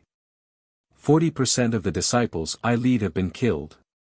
Moreover, according to the investigation of the demons in the sect, Baiqingyu was an extremely dangerous place in the Thousand Demons Sacred Realm, just like the information from the Luo-E Merchant Union. That demonic beast king has the strength of an 8th grade origin Qi realm cultivator, and even Master has been imprisoned by that demonic beast king. If we go there, wouldn't it be like hitting a rock with an egg? That's right. Chang Yu nodded. Even though Master is powerful and can definitely reach the 7th or 8th grade origin Qi realm in the future, he is still too young. He can't compare to the demonic beast clans in the 1,000 demonic sacred grounds who have lived for hundreds of thousands of years. Moreover, our Fortune Gate's foundation is too weak, and we can't compare to Baiqingyu. Moreover, the soaring Dragon Mountain Range has been discovered by the Immortal Palace, and they are about to launch a punitive expedition against our Fortune Gate. If we don't focus on resisting the Immortal Palace and look for reinforcements, even if we manage to save Master, he might not be happy, right? Chang Yu was taken aback. He stopped and raised his head to look at Prince Lan. He asked curiously, junior brother doesn't understand senior brother's words. The fortune gate is master's fortune gate, and we are all master's disciples. If we don't come to master's rescue when he's in trouble, can we still be considered master's disciples? Moreover, even though our fortune gate is facing the immortal palace, if we rescue master, with master's ability, wouldn't the soaring dragon mountain range be the same as the Black Wind Ridge? We can make a comeback. How confident do you think we are in rescuing master? Prince Lon asked with a smile. Chang Yu answered without any hesitation, less than 5%. Yeah. Prince Lon pointed at the Golden Core disciples behind him and sneered, these Golden Core disciples and the tens of thousands of Golden Core and Foundation Establishment disciples in the forest are bait. Their deaths will attract Bai Qingyu's demons while we and the other demons in the sect will take advantage of the chaos to find where master is imprisoned. This plan is not bad, but has junior brother ever thought about it? Were the lives of these Golden Core disciples not worth their lives? Was Bai Qingyu an ordinary place? An 8th grade origin Qi realm beast king, even if there are 10 masters, even if all of our Fortune Gate's disciples were to gang up on him, they still wouldn't be a match for one of his fingers. Ah! Hiss! Chang Yu shivered and was shocked. He hurriedly looked around and flew away to put some distance between him and His Highness Lon. Then, he said coldly, His Highness Lon, what do you mean by that? Don't tell me, you don't want to save master. Chang Yu. Prince Lon didn't press the issue. Instead, he shook his head and said, it's not that I don't want to save master. The problem was that this so-called banquet was obviously a trap, and it was obviously meant to lure us into the trap. Since we knew it was a trap, why would we walk right into it? Master's enemy is an 8th grade origin Qi realm beast king, and he has been suppressed by this beast king for close to 200 years. Even if we rescue him, he would already be a cripple. Moreover, it's impossible for us to rescue him. Ah! Damn it! Chang Yu understood that they were far from 100 zhang away. He cursed angrily, people often say that you can know a person's face but not his heart. Ah! Prince Lon, I really didn't expect you to be such a person. What did you say in front of master back then? For the Fortune Gate. I understand now. Yes, you're right, you're willing to pay any price for the Fortune Gate. But the price you have to pay for this sacrifice is master and the affection between us senior and junior brothers. What you have to give up is a person's conscience. Speaking up to here, Chang Yu took a deep breath and looked at Prince Lon again. He advised earnestly, Senior brother, I know that this is just a spur-of-the-moment idea. You're thinking too much because you've seen too many Fortune Gate disciples die. As long as you agree to return now and save master with me, I can make a blood oath to pretend that nothing happened today. You're wrong. Prince Lon shook his head slightly and said, when the Continuous Merchant Union sent the news, I already thought of this. In the 200 years since master left, our Fortune Gate has changed a lot. Others may not know, but we know very well. We are already the backbone of the hidden immortal mainland's Tao sects. Our Fortune Gate only needs to develop for a few hundred years, and we will definitely become the most important force to resist the Confucian cultivators. But in order to save master, everything has to be turned to ashes. Everything we've done for the past few hundred years will turn into flowing water. I think, it's really not worth it. Moreover, my Fortune Gate disciple is still going to throw his life away when master has already been killed. It's even more unwise. Fine. Chang Yu's face was ashen. He raised his hand and said, if you don't want to go, master, you can leave. I definitely won't say a word to senior brother Xiong and senior brother Li. But, please, don't stop me from saving master. Impossible. Prince Lon still shook his head. I understand. Chang Yu looked up to the sky and laughed, what you said, is not what you're thinking. What you want, is the entire Fortune Gate. It's your selfish desire to take the Fortune Gate for yourself that makes you so crazy. You want little brother to be buried here. You don't want little brother to leave alive, do you? Since you know. Then I won't hide it from you. Prince Lan replied indifferently, actually, this trap was left for Xiong Yi. You can't see it in my eyes. But since you came first, you can't live, otherwise I don't have the confidence to deal with you and Xiong Yi. Gugu. Without waiting for Prince Lan to finish, Chang Yu waved his hand. The pigeon let out a shrill cry and rushed towards Prince Lan, blocking his path. Chang Yu opened his mouth and spat out a mouthful of blood essence. The blood essence landed on his body. Whing! Whing! Crimson light flickered around Chang Yu's body, and his face turned red. His whole body turned into a crimson light and soared into the sky. Humph! His Highness Lan didn't panic at all. He waved his right hand, and a giant hand appeared, immediately trapping the pigeon. Then, the giant hand grabbed the pigeon, and with a boom, the pigeon was crushed by the giant hand. Its flesh and feathers were blown into the pond by the wind. Chang Yu didn't have time to look. The crimson light had already shot up several dozen zhang, but seeing Prince Lan so calm, Chang Yu couldn't help but be vigilant. Unfortunately, just as he was alerted, a large hand flickering with tricolored light broke through the air from the dozen or so golden core disciples standing in the distance and grabbed at Chang Yu's body. Damn it! Chang Yu was really caught off guard. He was familiar with all of Prince Lan's golden core realm disciples. Although Prince Lan had already turned hostile, these golden core realm disciples were still some distance away from Chang Yu. Chang Yu also knew that these disciples were no match for him, so he didn't take any precautions. Now that the giant hand had already sealed the space around Chang Yu, how could Chang Yu not know that this was the attack of a nascent soul realm cultivator? He roared, Prince Lan, you dare to collude with outsiders. While speaking, Chang Yu waved his hand and a golden light mixed with blood flew out and hit the giant hand. The giant hand's sealing power was great, but wherever the golden light landed, gotcha! A series of crisp sounds could be heard. The sealing power around Chang Yu was shattered, and even a few fingers of the giant hand were destroyed. Seeing that the sealing power was about to collapse, there was a loud boom, and a seal several hundred feet in size flew out from the giant hand. The seal fell and smashed towards the golden light. Amidst the boom, the golden light was blocked, revealing a shuttle-shaped magic treasure. As for the seal, it was destroyed and kept rolling in the air. Looking at the shuttle-shaped magic treasure again, it only paused in the air for a moment. The bloody light on it flourished, and with a so sound, it hit the seal again. Ka! A golden sound rang out and the seal was broken in half by the shuttle-shaped magic treasure. Moreover, the power of the shuttle-shaped magic treasure did not decrease and still stabbed at the magic treasure behind the seal. Boom!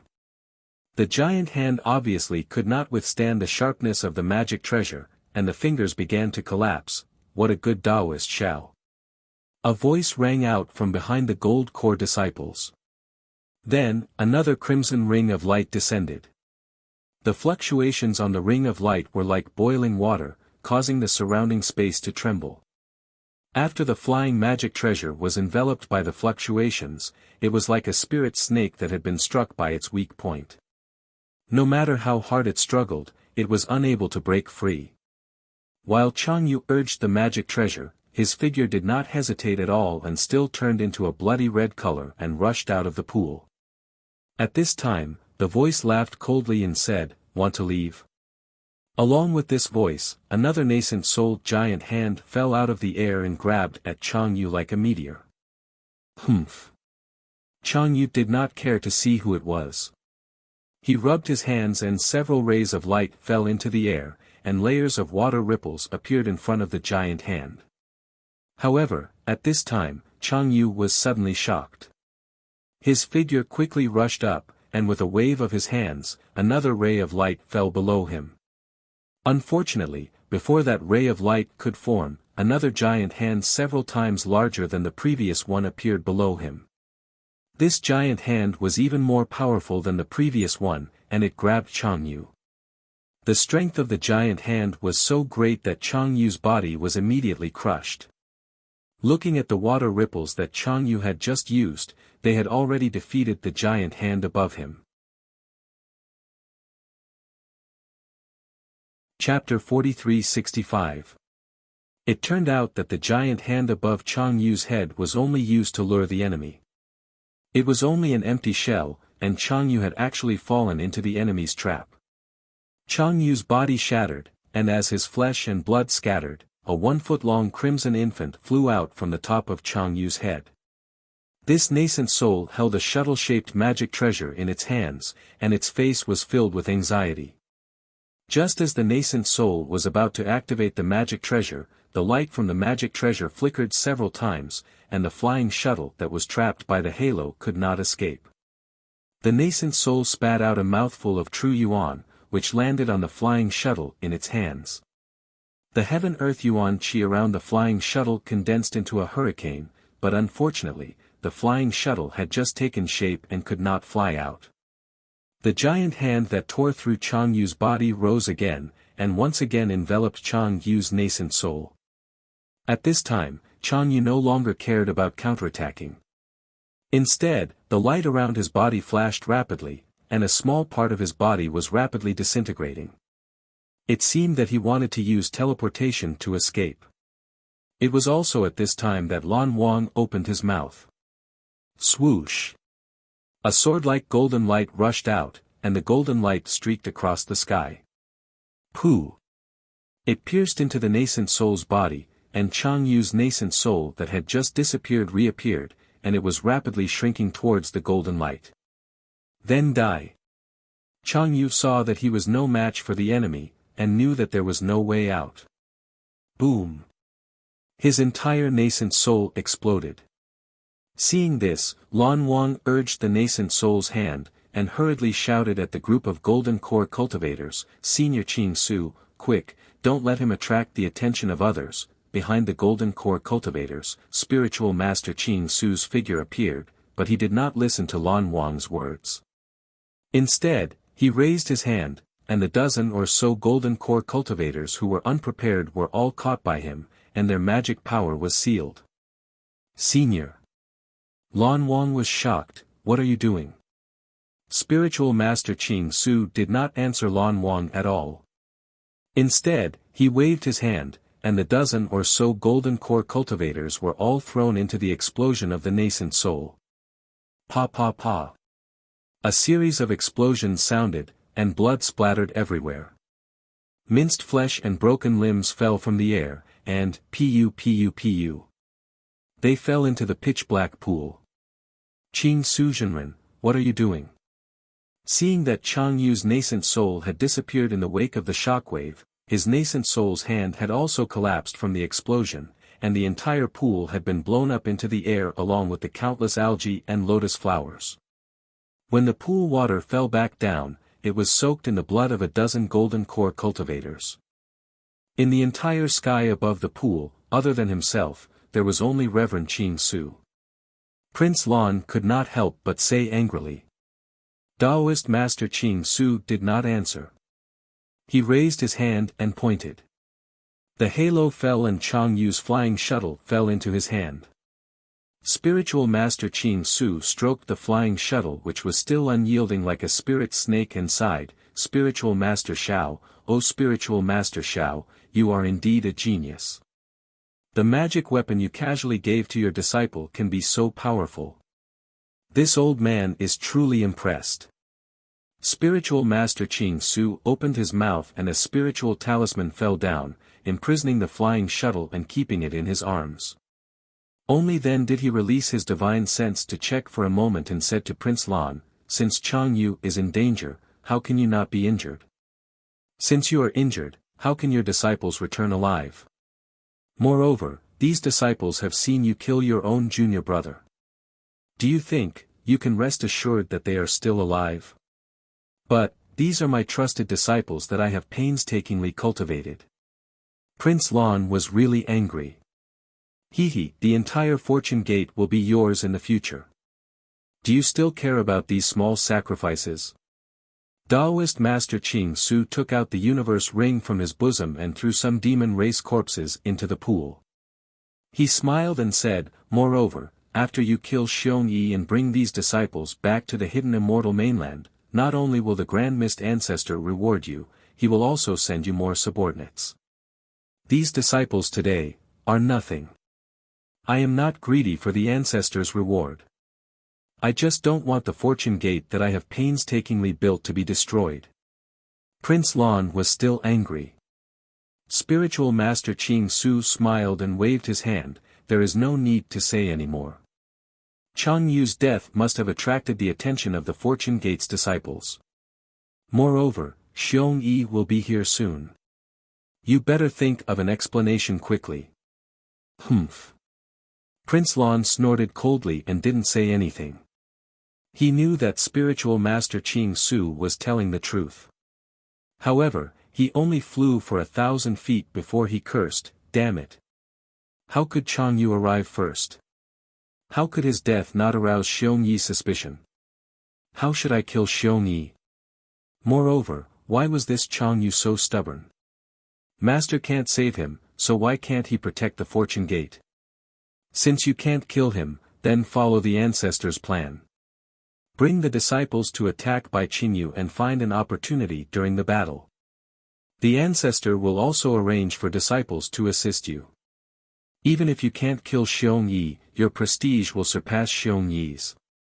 When you return from the Thousand Beasts sacred land to the soaring Dragon Mountain range, Li Xiang will naturally be under you." His Highness Lan's and Reverend Qing Su's voices grew softer and softer as their figures disappeared. The waves on the pitch-black pool still could not calm down and the color of blood did not disappear. Even though the flesh and corpses had fallen into the deep pool, the traces of blood were smeared on the algae. After the time it took to finish a meal, the smell of blood had faded away, and the water in the pool had also gradually calmed down. At a corner of the pool, a lotus flower that was a few feet in size quietly bloomed, and an incomplete nascent soul emerged from it with shock and weakness. Wasn't that Xian Ping's nascent soul, who had escaped from Yizhao Ridge earlier? Xian Ping's nascent soul didn't dare to stay here for long. He forcefully sucked in a breath of heaven and earth origin energy, and his body emitted a dim light. He randomly found a direction and hurriedly fled. What? Junior brother Chang Yu was in danger. Although Xiong Yi was very sad when he heard the news of Chang Yu's death, there wasn't much surprise in his tone. After all, from the hidden immortal continent to the Thousand Demons sacred territory, he had lost close to 50% of the Fortune Gate's disciples. Moreover, when he was passing through the demonic demon race's territory, he had encountered the demonic demon race's patrol team. Coincidentally, the patrol team had a mountain patrol envoy. Although Xiong Yi and the other Fortune Gate's disciples had killed the patrol team, they had paid a heavy price, and Xiong Yi himself was also injured. If Xiong Yi was already in such a state, how could Chang Yu, who had just stepped into the early nascent soul realm, be any better? Therefore, Xiong Yi didn't have any doubts about Prince Lan's words. "AI, that's right." At this time, Prince Lan's face was also pale, as if he was injured. Junior brother Chang just arrived here and realized that senior brother didn't arrive in time. He was worried and insisted on bringing his disciples to welcome you. How could junior brother let him come? Thus, he brought his disciples to welcome you. Junior brother Chang was afraid that junior brother's strength wasn't enough, so he insisted on following me. In the end, an hour ago, we met the demonic demon race at the lake on the mountain ridge. Prince Lan choked as he said this. Junior brother Chang Yu and a dozen of junior brother's disciples died in that battle. In order to protect junior brother Chang Yu self-detonated his nascent soul and perished together with the mountain patrol envoy. AI. Xiong Yi sighed and patted Prince Lan's shoulder. "Junior brother, don't blame yourself too much. Bring me there to take a look." Prince Lan was overjoyed. He raised his hand and pointed to the distance, but stopped Xiong Yi. "It's there, but junior brother doesn't recommend senior brother to go there." Junior brother clearly saw that junior brother Chang Yu, didn't leave behind any remains.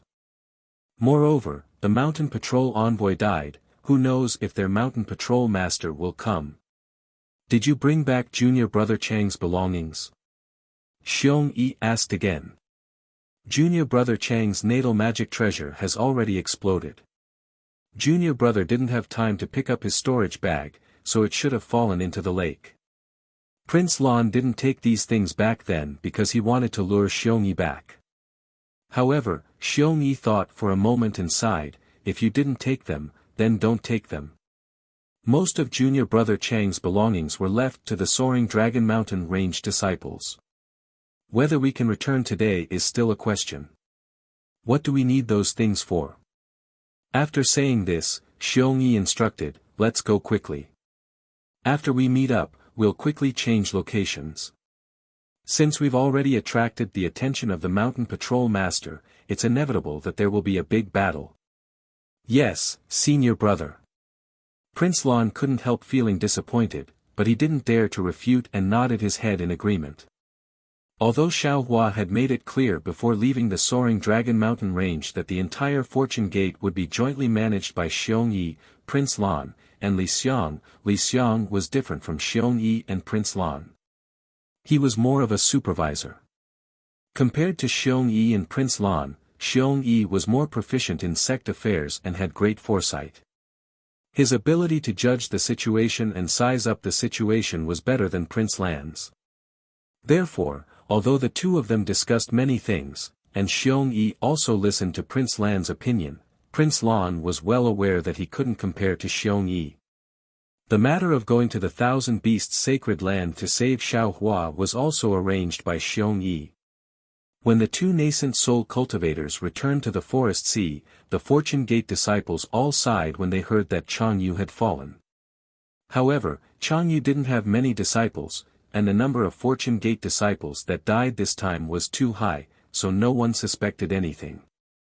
When they received Xiong Yi's order, they hurriedly packed up. Some flew, some escaped, and some rode on flying boats. More than 10,000 people quickly moved to another location. Xiong Yi was naturally with Royal Highness Lan. At this time, he had already taken a pill, and the color on his face had slightly recovered. He frowned and asked Royal Highness Lan, Junior brother, has Patriarch Ing Bo of the Lui Merchant Union not arrived yet? Yes.